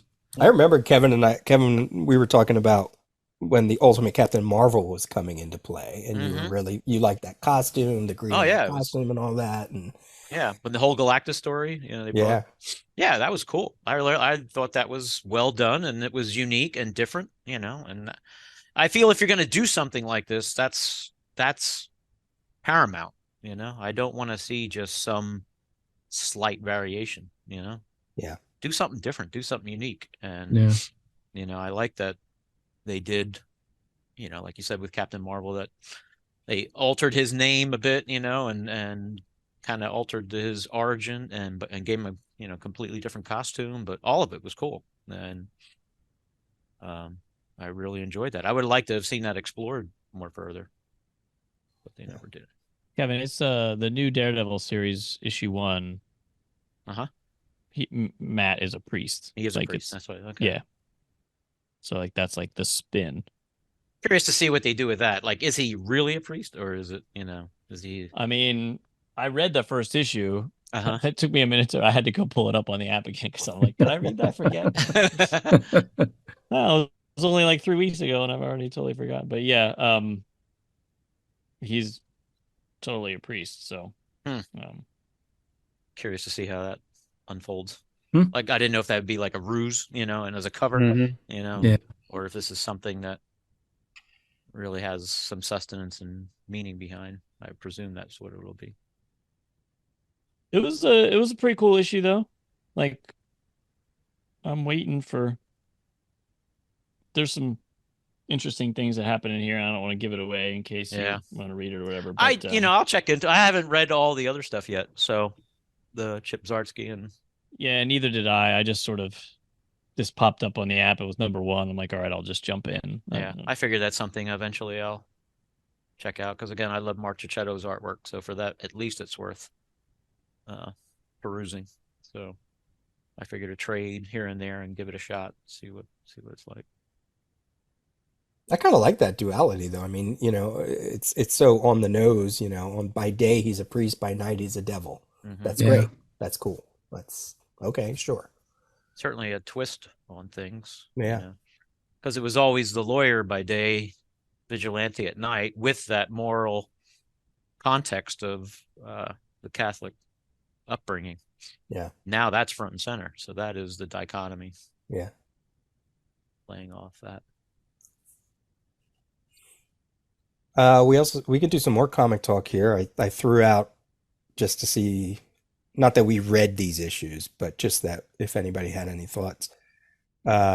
25 years ago, January of 1999, gave us Earth X Zero, League of Extraordinary Gentlemen #1, Batman No Man's Lands kicked off with the one shot, and we also got the Batman Beyond cartoon. So, make you feel old again? Yeah. Of course. Of course. Thanks for bringing it all the way back to the beginning, Peter. Yeah. We were feeling pretty good there, Peter. That Batman Beyond cartoon, I can still watch that to this day. And it holds up. Yeah. I That's swear, fantastic. I was so hoping that with the DC, movie universe, that's. I was hoping they would do something, and it seems that way like you it could would do a make different sense. Yeah, I mean, especially with what was building up to, Yep. So I was like, wow, that'd be awesome. That would be so cool. And it'd be different. So you're still doing a Batman movie, but it's a different version of Batman. And it's still so loved that I can't imagine if they did it well, wouldn't be viewed. People Right. wouldn't go see it. And it'd be visually different because, Yeah. it's a completely unique take on the character. Yeah. I love that. For some reason, every time I would sit down to watch that, I would see the episode with the girl that's like ink. Yeah. yeah. I think Right. she's called Ink. INQUE. Yeah, INQUE. Yep. Mhm. There you go. It's like every time I sat down to watch a Superman animated series, it was always a Livewire. Livewire. Yep. Mhm. But There was what, Spellbinder and trying to The think Royal now. Flush Gang? The Royal Flush Gang. They were Love the awesome. Royal Flush Yeah. Gang in that. Ugh. That was a great addition to the DC Yeah. universe. it just was cool too because I remember watching the premiere. Like, first of all, the intro music was great. Yeah. Merging Batman with a Spider-Man kind of sensibility because he And was Iron Man, younger, kinda. and Iron Man, yeah. It still had connections to the cartoons that we knew Yep. because Kevin Conroy was there, and the older Batman, and you got Ace the Bat Hound, and always getting hints of like, oh wait, who was Commissioner? Wasn't Barbara Commissioner? Barbara was Barbara. commissioner. Mhm. Yeah. Yeah. And even to that point in that first episode, you had Batman who really got to the point where he could not do it. Yeah. He was flawed, desperate, and picked up a gun. And that in combination with everything that was happening, he couldn't do it anymore. And it only Yeah, that lasted was- 2 seasons because they thought it was too Ugh. graphic. Yeah, besides which, Pokemon had already conquered the world. That was all their focus from that point on. It's actually, Kids WB started showing episodes of Pokemon just like a couple of weeks after Batman Beyond premiered. Hmm. Actually, more into that Hmm. watching it than I was Batman Beyond. Hmm. Clearly, I wasn't alone. That's a couple of things that I picked up at the Warner Brothers store. Was some Batman Yeah, Beyond. Batman Beyond stuff. They Yeah. had the Alex Ross print, and then they had a special limited edition figure Yep. that you can only get there, and I think a statue, if I'm not mistaken. Hmm. But I got the figure. Always wanted the print.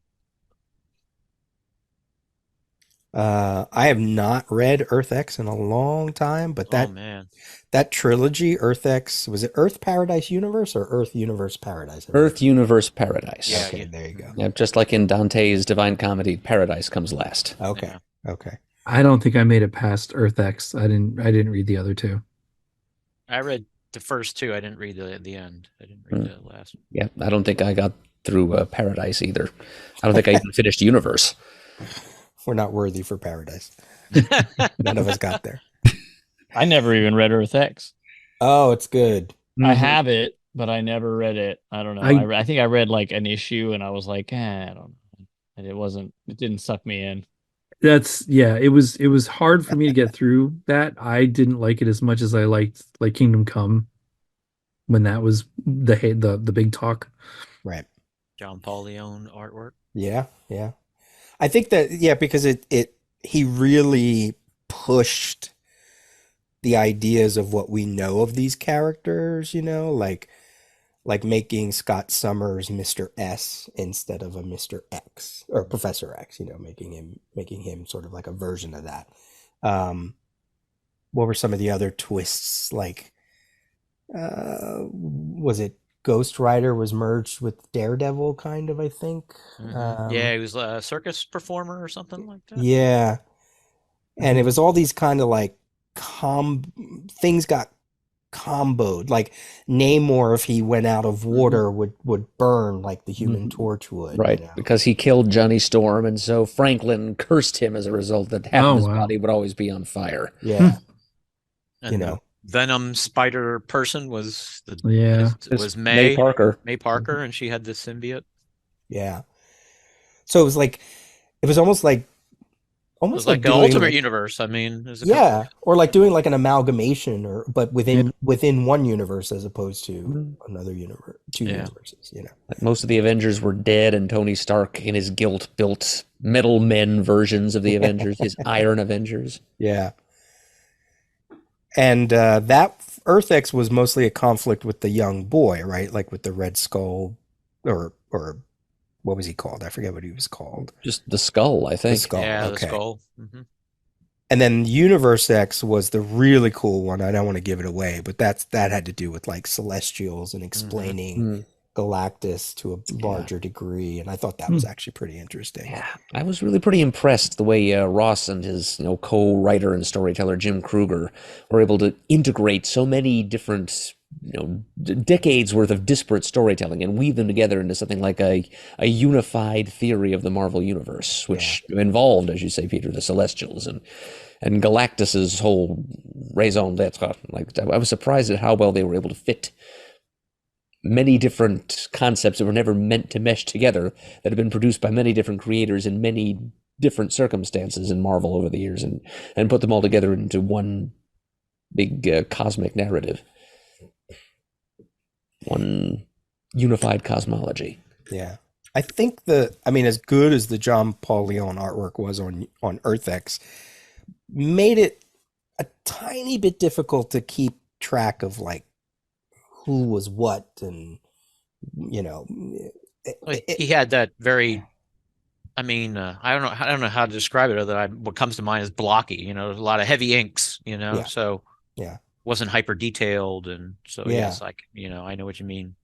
And especially because I remember seeing like a Wizard special or something, or article that had all those really great Alex Ross sketches of all those characters, and then you go to the artwork and you're like, oh, okay. And then later, like Doug Braithwaite did Universe X, so of course that Alex Ross and Doug Braithwaite worked together for on a number of projects. Paradise X.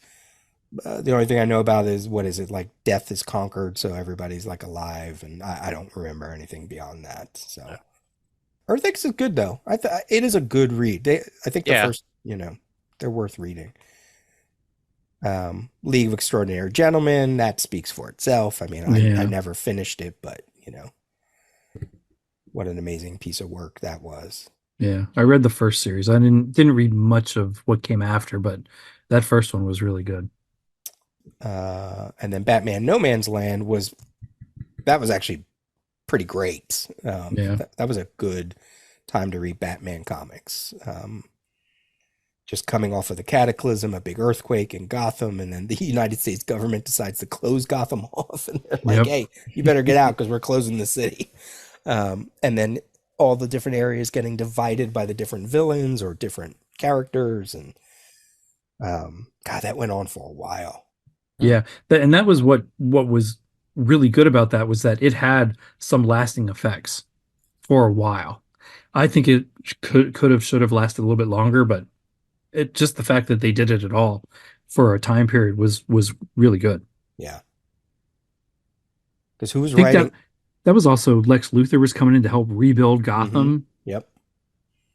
I mean, you had like Greg Rucka was writing stories, and Larry Hama was writing stories, and Alex Malev was on artwork for that special. We got that's where we get Huntress's Batgirl, and then eventually we get the new Cassandra Cain Batgirl out of this thing, and she's a great character. And then it ends with the death of one of the characters, right? And I remember it like causing conflict between Batman and Gordon because of it. I don't want to say remember. I don't want to say who it is because Yeah. I don't even know if I read that, to be honest. yeah, I know I read it all. it was good. It's good Batman era. So that and that Batman No Man's Land special, of course, that came out before the rest of the series. Was that because I know there was like Batman for a dime one time, and there was always like a tie-in launching cheap issue. Yeah. Was that the first one, or was that in amongst? Yeah, the first Batman 10 set adventure wasn't until a few years later. Yeah, that Okay. kicked off the Bruce Wayne murderer, Bruce Wayne fugitive Yeah. Okay. storylines.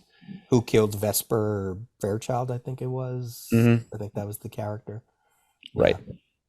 And then Superman got one too. He got a 10-cent adventure. Yeah, he too. did. Yeah. And then Fantastic Four, Mark Waid's first Fantastic Four issue was a 9-cent comic. That's right. That's right. Oh, wow. I forgot about that. Quesada loves his one-upsmanship. Yeah.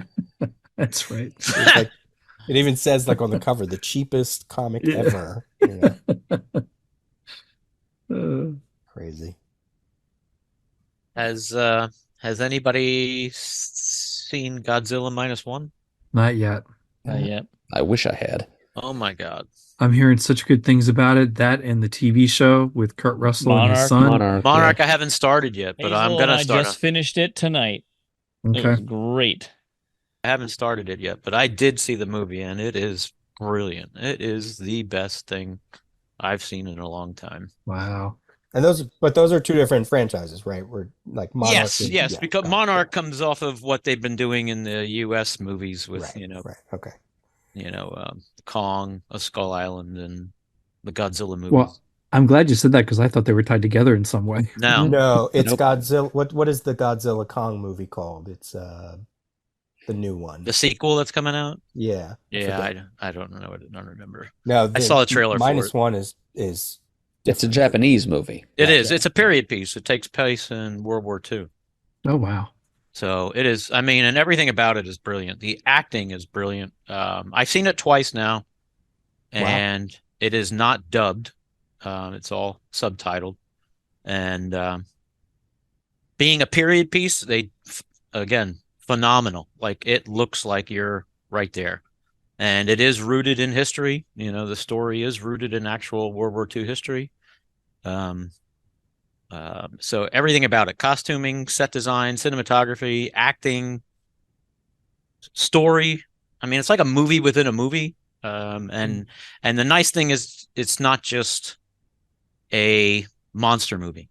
It's a compelling drama with Godzilla. So, Right.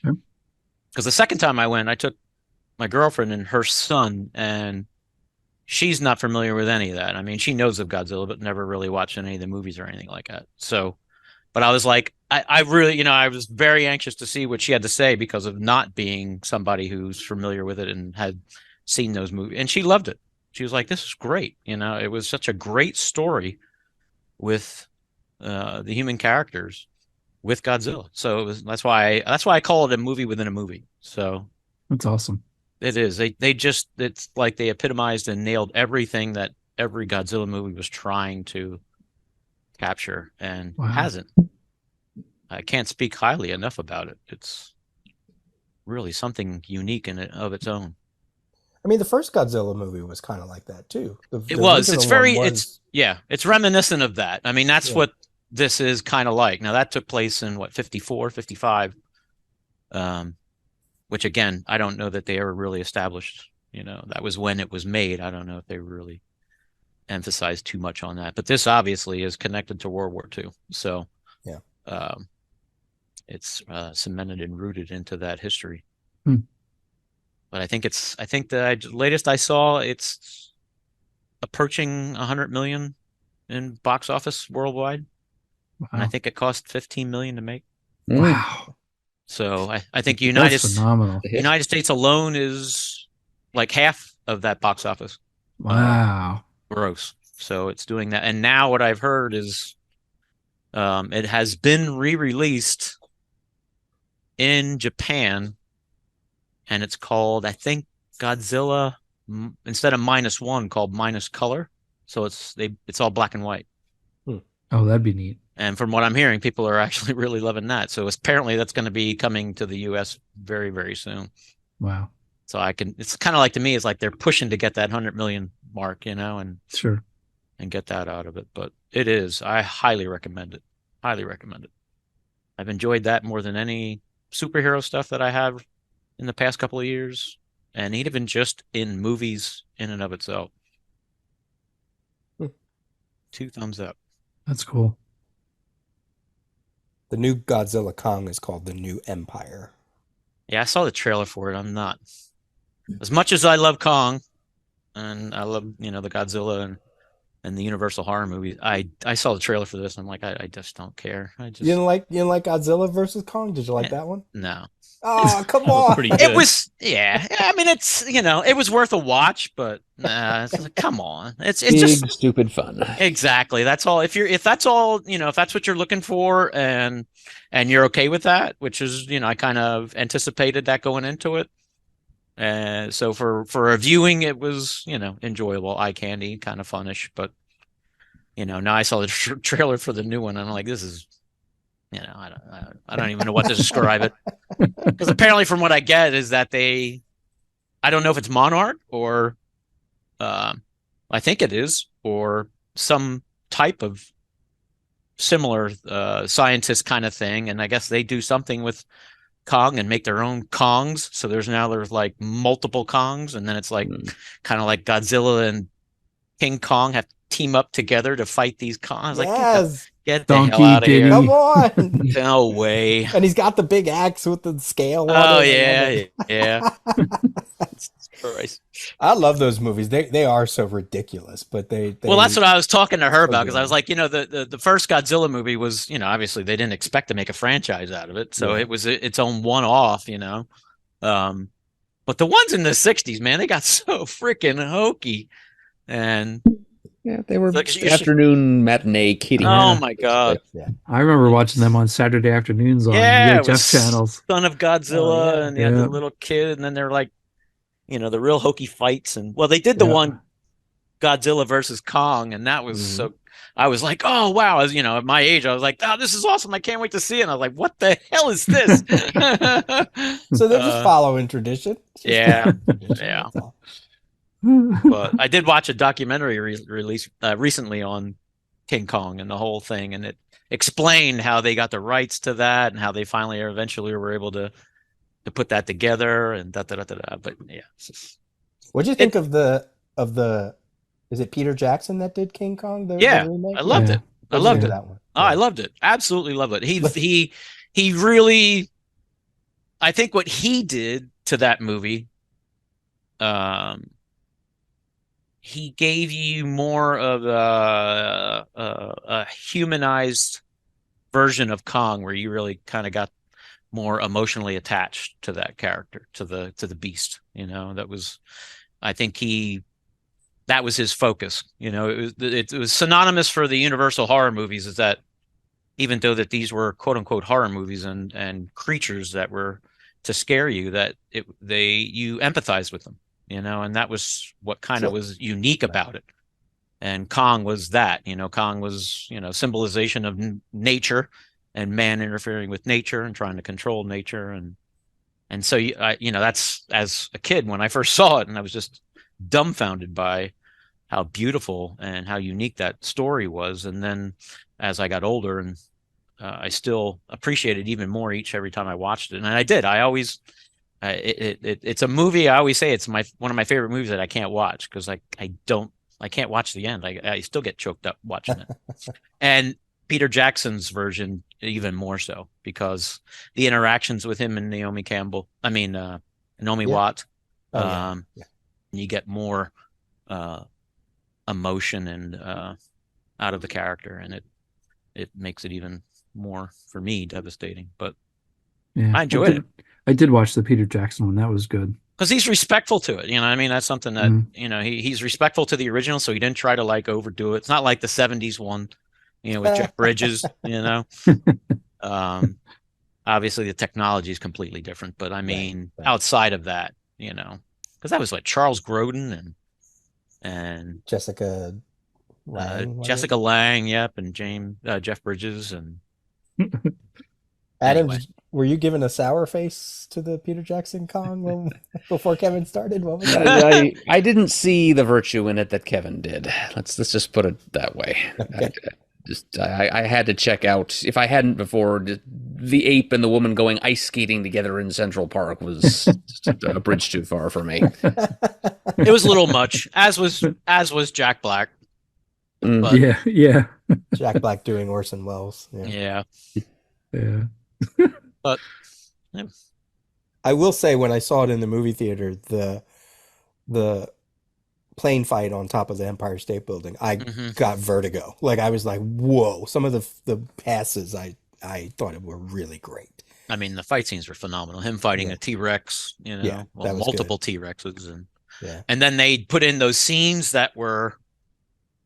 It's never been. I don't know that in my knowledge, I don't know if it's ever been determined that they were actually filmed, but they, like when Kong takes the log and the guys fall down the ravine, and in Peter Jackson's one, he made those scenes of these other creatures that humans had to fight that apparently was in the script for the original one, but was never filmed. They didn't do it, so it was something that bugs. Those nightmare creepy crawlies that emerge from the mud, and yeah. So those are the things that he brought into it. He took elements that were part of the original script, but were never filmed. So I was screaming and squirming, with the penises that were like eating the guy's head. And I can't watch those. Oh, the bugs. Oh, like the millipede, giant millipede. Oh, and all that stuff. I can't do it either, Peter. Yeah, the spider. There's a big spider. No, that's gross. Now we're gonna feel itchy all night. Yeah, right. But it's great fantasy. Yeah.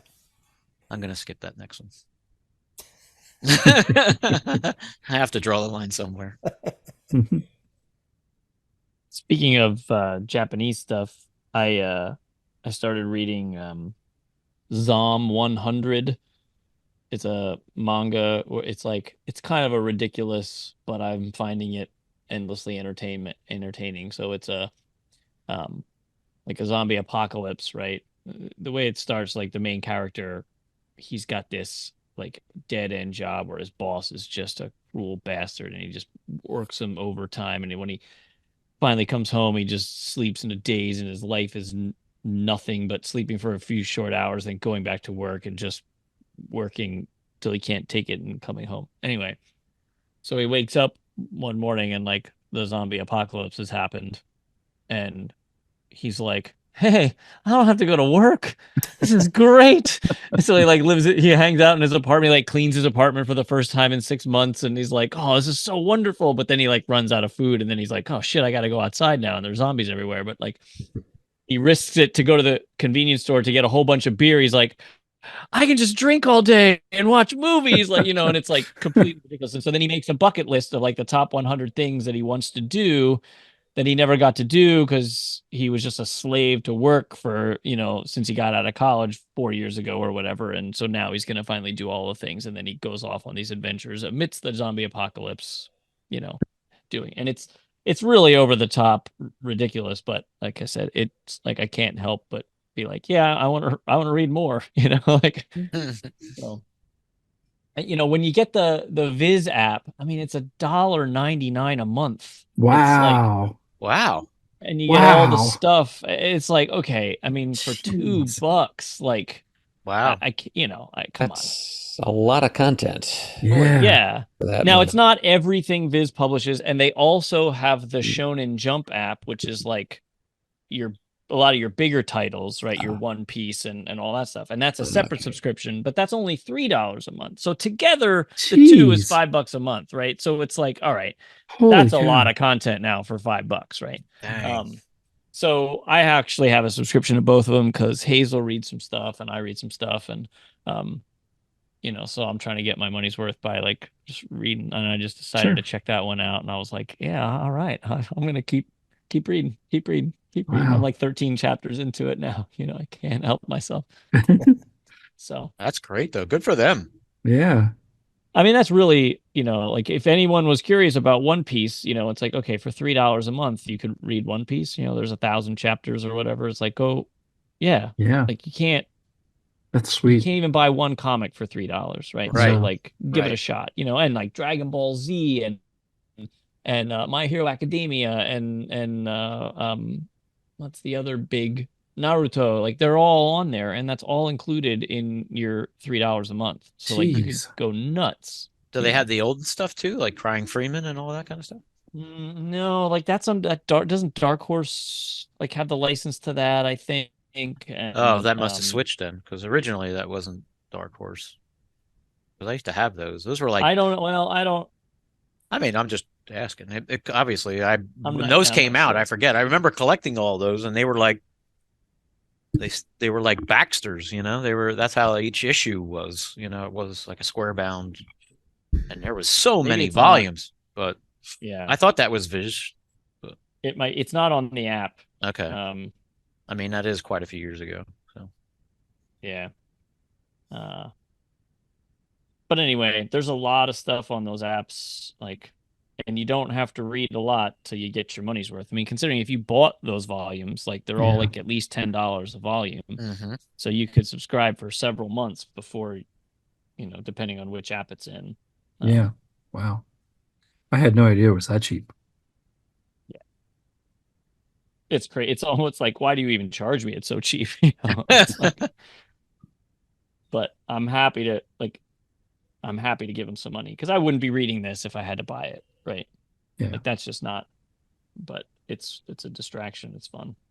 Well, and that's what I've often said ever since digital comics was something. It's like, it was a turnoff to find out that they were charging same as regular printed price. I Yeah. always felt that, you don't have all the overhead, you don't have all the, it's something that's already printed and sold, and you're putting it on digitally, and I think it's a mistake to charge the same price. Something like that. How many other people would, go on those apps and read more comics, read more books?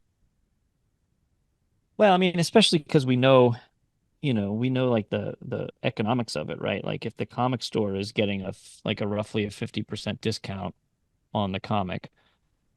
So a $4 comic, they're paying about $2, and that comic had to be printed and shipped. So like Mhm. maybe Marvel and DC are getting $1 a copy, Well, and you maybe think how much Diamond would get, right. That's what I mean. Like the distributors are making money and the cost of making the comic, and Right. so like maybe they're making $1 a comic, right? So Marvel could sell it to me directly for $1.50, Right. and they'd make more money, and I'd be so happy and I'd read more comics, right? Right. Like that's what I always thought was going to happen with. Right. Me And too. it's the same thing with like Kindle and stuff. It's like sometimes the Kindle version costs more than the paperback version, and it's like that's insanity. That should never, ever, ever happen. Like I'm happy Yeah. to pay for the content because I know a lot of work goes into making it. Sure. Like, but I don't want to. I don't. We know what they're making. Like we know Right. what it costs to make so like how are you charging me more for something that costs you less to give Right. to me? That's what pisses me off, right? Yeah, because it's not being just produced digitally. It's still being Right. physically published. So Right. if they're making a profit off the physical publication, then digital is the icing on the cake. I don't know. I mean, I know there's all kinds of stuff, but some of it is just greed. Like It is, yeah. they just are, especially like in the Kindle thing. It's like, oh, people really like digital books, so let's just charge them the same. And it's like, oh man, come on. Yeah. Now you're making me. I'm just on principle. I'm going to order a physical copy and have you send it to me so you can make less money, Yep. and then I get to keep Yeah. it. Like, f you, Yep. As much as I don't want physical this or that, Yeah. that's what happens. Right. The only time I really buy Kindle books anymore is when I'm going on vacation and I don't want to take a book with me because it's Yeah. heavier and takes up more space. So then I'll buy a book, right? But that's only a couple a year, The rest of the time I've sort of gone back to physical books because Yeah. I'm paying, and like I said, often I'm paying less, and then I can give it away, even if I just put it in my free library. Somebody else Sure. gets to read it. Right. which I know is technically stealing from the, like, that's I do, now that we know all these creators and all this stuff, and it's like, man, the used market is really like not Hurtful. fair to them. Yeah. You know, Yeah. I mean, I guess if you're giving it away for free, it's questionable, right? Like, but like if you're buying and selling used books, like used bookstores probably shouldn't really exist, because like the creator, the writers, and the whatever are not getting paid for their work. After, you know, like how many times is that book being turned over? You know, it's, and one of my friends, he refuses to buy any used anything that was like created like that, because he's like, no, I'm not buying a used Blu-ray. I'm buying a new Blu-ray, because that director, that crew needs to get paid. You know, like this book, they need to get paid. Like he's like, just his ethics will not let him buy anything used. You know, it's the same way with comics, right? We go to the comic book store, you buy those back issues. It's like, wait a minute, you know, why is the comic book store making money off of that and the creator isn't? You know, like it's a super weird ethical, moral gray area or whatever. I don't know. We've been going So, back 30, 35 years ago. You go to the farmer's market where they'd have the ripped covered comics. Oh yeah. Now that those- we know where they came from, I never bought them back then because I wanted the covers. So I never touched them with a 10-foot pole. I got a But bunch of those. now knowing what they were, Mhm. I'm glad I didn't, because that would have driven me nuts. Yeah.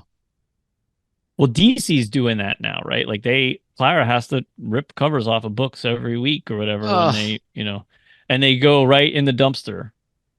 And I'm like, Clara, you know, you could probably ask if you could bring some of those home. Like, you could read those comics for free. Like, if they're literally throwing, like, we used to do that with magazines at Electronics Boutique. You know, Sure. when the new issue of, you know, Electronics Gaming Week or whatever monthly came out or whatever, we would throw the other ones, and every employee would take because A copy nobody home. cared if they went in the trash or we took them home. Like, we just took them home. Yeah, at that point.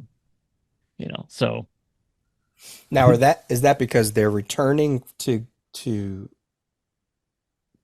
because whichever one is DC. I Are don't they know. getting I can't keep compensated for that, even if they're throwing them in the Yeah, 'cause dumpster? Or is it yeah, so because- they yeah. send the covers back, right? Which proves that they, you know, because they're tearing the covers off, and it's like they're not doing it with every copy. Like, it's like, I don't know. It's like if there's certain titles that just didn't sell as well as they thought, they, you know, they can get Or sometimes recoup some of their money. they'll or do whatever. that for like first issues too and stuff like that. So Yeah, I mean, I don't exactly know, but retailers actually like that because companies Yeah. don't do that. You know? Yeah. But DC has been doing that.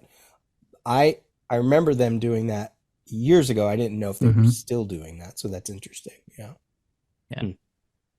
I thought maybe it was because maybe like there was like damage or something like that, and the distributor was like, "Okay, then we'll You'll get credit for that. you'll be credit for that." I So, really don't know. So Clara doesn't ask a lot of questions. Sure. I'm like, how do you not? Why are you not asking? What's the deal? Like, if that was me, I'd be like, why are we tearing these back? What's the deal? Can I have them? How many? I throw them in the dumpster, but then I'd be calling my friend, being like, go to the dumpster and grab all these comics because Len doesn't want me to take them, you know, or whatever. I mean, there's no way I wouldn't be getting free comics out of that. Are you kidding me? You know, but she's like, I don't know, I just do what they tell me. Like, okay. Well, we don't want her to get in trouble. So No. Yeah. No, I don't. But that's what I'm saying. Like, you could ask your boss. Like, he's Sure. super nice, and it's like you could say, like, "Hey, could I was kind of curious about reading this, you know, issue of Green Lantern. Could I take this now that there's no cover on it?" And I'm sure he'd say, "Sure, if you want to." You know, like, just don't sell Yeah. it. but As long as you're not reselling it. Yeah. well, What's right. the difference and in how a the hell are you dumpster? gonna- It's in your bedroom to what? You know, to Yeah. read. So Exactly. I'm just like, tell me when you do that, and when I come by to pick you up, I'll stop at the dumpster first. You know. Yeah. Time it out. Like a father-daughter, you know, con ring. Yeah. You know, running around selling it. Jesus. All right. We good? We topicked out? Yeah, probably. I guess. Time flies. Covered a It lot of does. ground tonight. Yeah, we did. Yeah. That's good. All right. We'll have to do it again. Yeah. Glad Sure. you could join, Kevin. Yeah, I'm glad I could as Sure. well. Thank you for giving me the opportunity. Yeah. Have a good one. See ya. Yeah. Okay. Bye.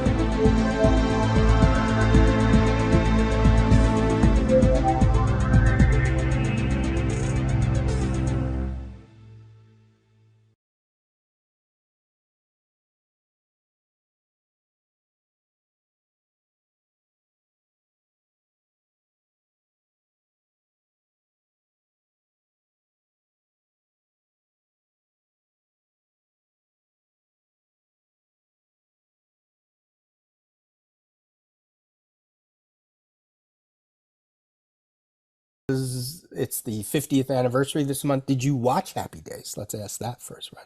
I did. I watched it when it was on, and I might have watched it a little bit afterwards, but I probably haven't watched an episode in, I'm going to say like 30, 35 years or whatever. Right. As much as I love TV, I'm more focused on like the 50s and 60s.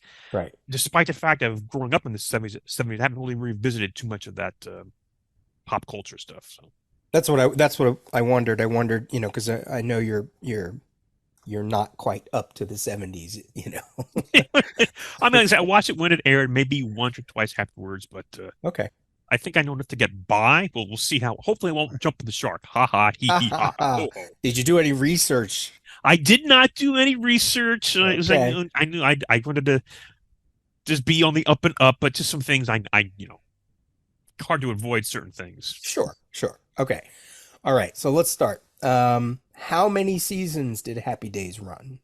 I believe it ran 9 years, 75 to 84. 11 seasons. Oh, 11 seasons. Shucks. Yeah. Now you said years, so I don't know what the years are, but it ran for 11. I'm assuming it did a season per, like what we know a season to be. Right. Okay, strike one. Where did Happy Days take place? Milwaukee, Wisconsin. Mm-hmm. The lost brother that was never mentioned again. What was his name? It's Chuck. Okay. What was the name of the high school that Richie, Potsy, and Ralph attended? Oh, holy cow. I honestly I don't know. Jefferson High. Jefferson High. I'm not sure I actually knew that. Okay. What kind of store did Howard Cunningham run? I think it was a hardware store. Yep. Oh, good. Cunningham Hardware. Okay. Who did Richie eventually marry? Oh, God, it was like a two name, like something. Oh God, not Betty Lou or something like that. That's You're on the right track. Yeah. Yeah, I know. It's oh, it's on the tip of my tongue. I'm got to pass. I don't know. Okay. Lori Beth. Lori Beth. Okay. Lori Beth Allen. There were two sisters with the last name of Tuscadero. What were their nicknames? Pinky Tuscadero. Leather, yes. Oh, yes. Did you have a preference? I don't remember who's who. Oh, okay. And again, it's been a long time since I watched the show. Which branch of the military did Richie enlist when the actor wanted to leave the show to become a director? Oh my God. Not even sure. Air Force. Army. That Okay. was too easy, I guess. And the final one, this is the one that Brian really wanted to focus on. He wanted to see if you could answer more than the group answered. Okay. Can you name how many of the 7 spin-offs of Happy Days can you name? Ooh. Okay. Laverne and Shirley. Yes. Mork and Mindy. Yes. 7 spinoffs. My goodness. Joni Loves Chachi. Yes. 3. Wow. After MASH. No more kidding. Holy, I didn't know there weren't that many. Well, I got 3. Let me just think here. Please bear with me. Oh my God. Chachi. Wow. Do you want a hint? Not quite yet. Let me Okay. see if I can. Oh my God. I'm gonna. Yeah. I'm gonna need a hint, please. 2 of them were animated. Oh my God. That's like no help at all. No, I got no idea. All right, you got the same amount that. Well, Shane sort of knew the one called Blansky's Beauties. You know that now that you say, of course, I've heard of that. Right. and it featured, I think, Richie's cousin, but it actually took place in a different time period than Happy Days, oddly enough. Okay. And it featured what's her name with the Bounty dishwash commercials. Okay. Nancy Walker or something like that. Yeah. Okay.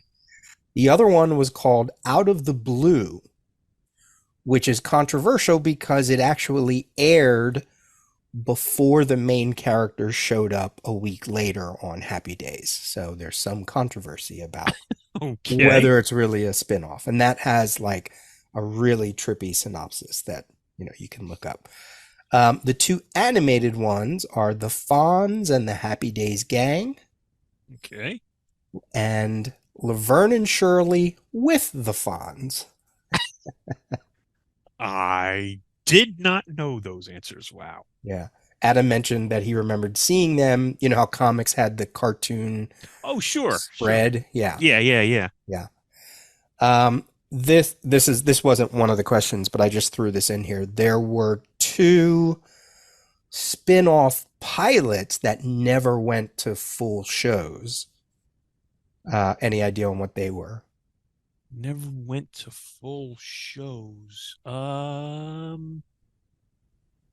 I don't know, but this isn't part of your question, but I know that there was an episode of Love American Style called Love and the Happy Days, which is what Happy Days sort of came out of, but I can't answer your actual question. I was trying to. So they apparently tried to do a Ralph and Potsy show. Okay. And a Pinky Tuscadero show. Huh. Did not know that. Yeah. Well, there you go. You did about the same as all the other guys. Okay. So. I mean, I do have some other memories of the show. Like, I know there was, because the show took place in the 50s, I seem to recall there was an early episode where they had a sort of like went to a Howdy Doody taping or whatever, and they saw like Clarabelle the clown who has makeup on, and there was like a big thing about that in the episode. I remember that. Of course, I remember Richie's, whenever he was getting with a girl, he'd start singing Blueberry Hill. Yes. I found my thrill. I was like, I remember that. Of course, Jump the Shark stuff. So yeah, I do remember some things, but I guess I just haven't, and I really don't have any inclination to watch it again. Not that it's bad. It's just like I'm on other things. Right. Sure. That was actually going to be one of my questions. The song, if anybody remembered, because some places call it like Richie's favorite song, but I would just say it's sort of like his catch song instead of catchphrase. Yeah. So, yeah, I mean, I remember it was just one of those shows that you watched, right? If you were home, you caught in syndication. Because let me tell you, kids out there today, back in the 70s, we had like 3 channels and we liked it. And that's all we watched. No, okay. But no, you're right. At the time, it was just big thing. And we watched it. Yeah. But yeah, I just, interesting stuff. Yeah. I don't want to dive into it because if I do, then I won't get out of Happy Days stuff. Right. That's how I am. But yeah.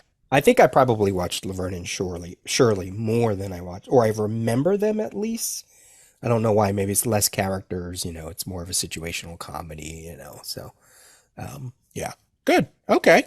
Well, thank you for indulging the listeners. And so I guess you ironed the pants. This was for everybody. Yeah. And since it included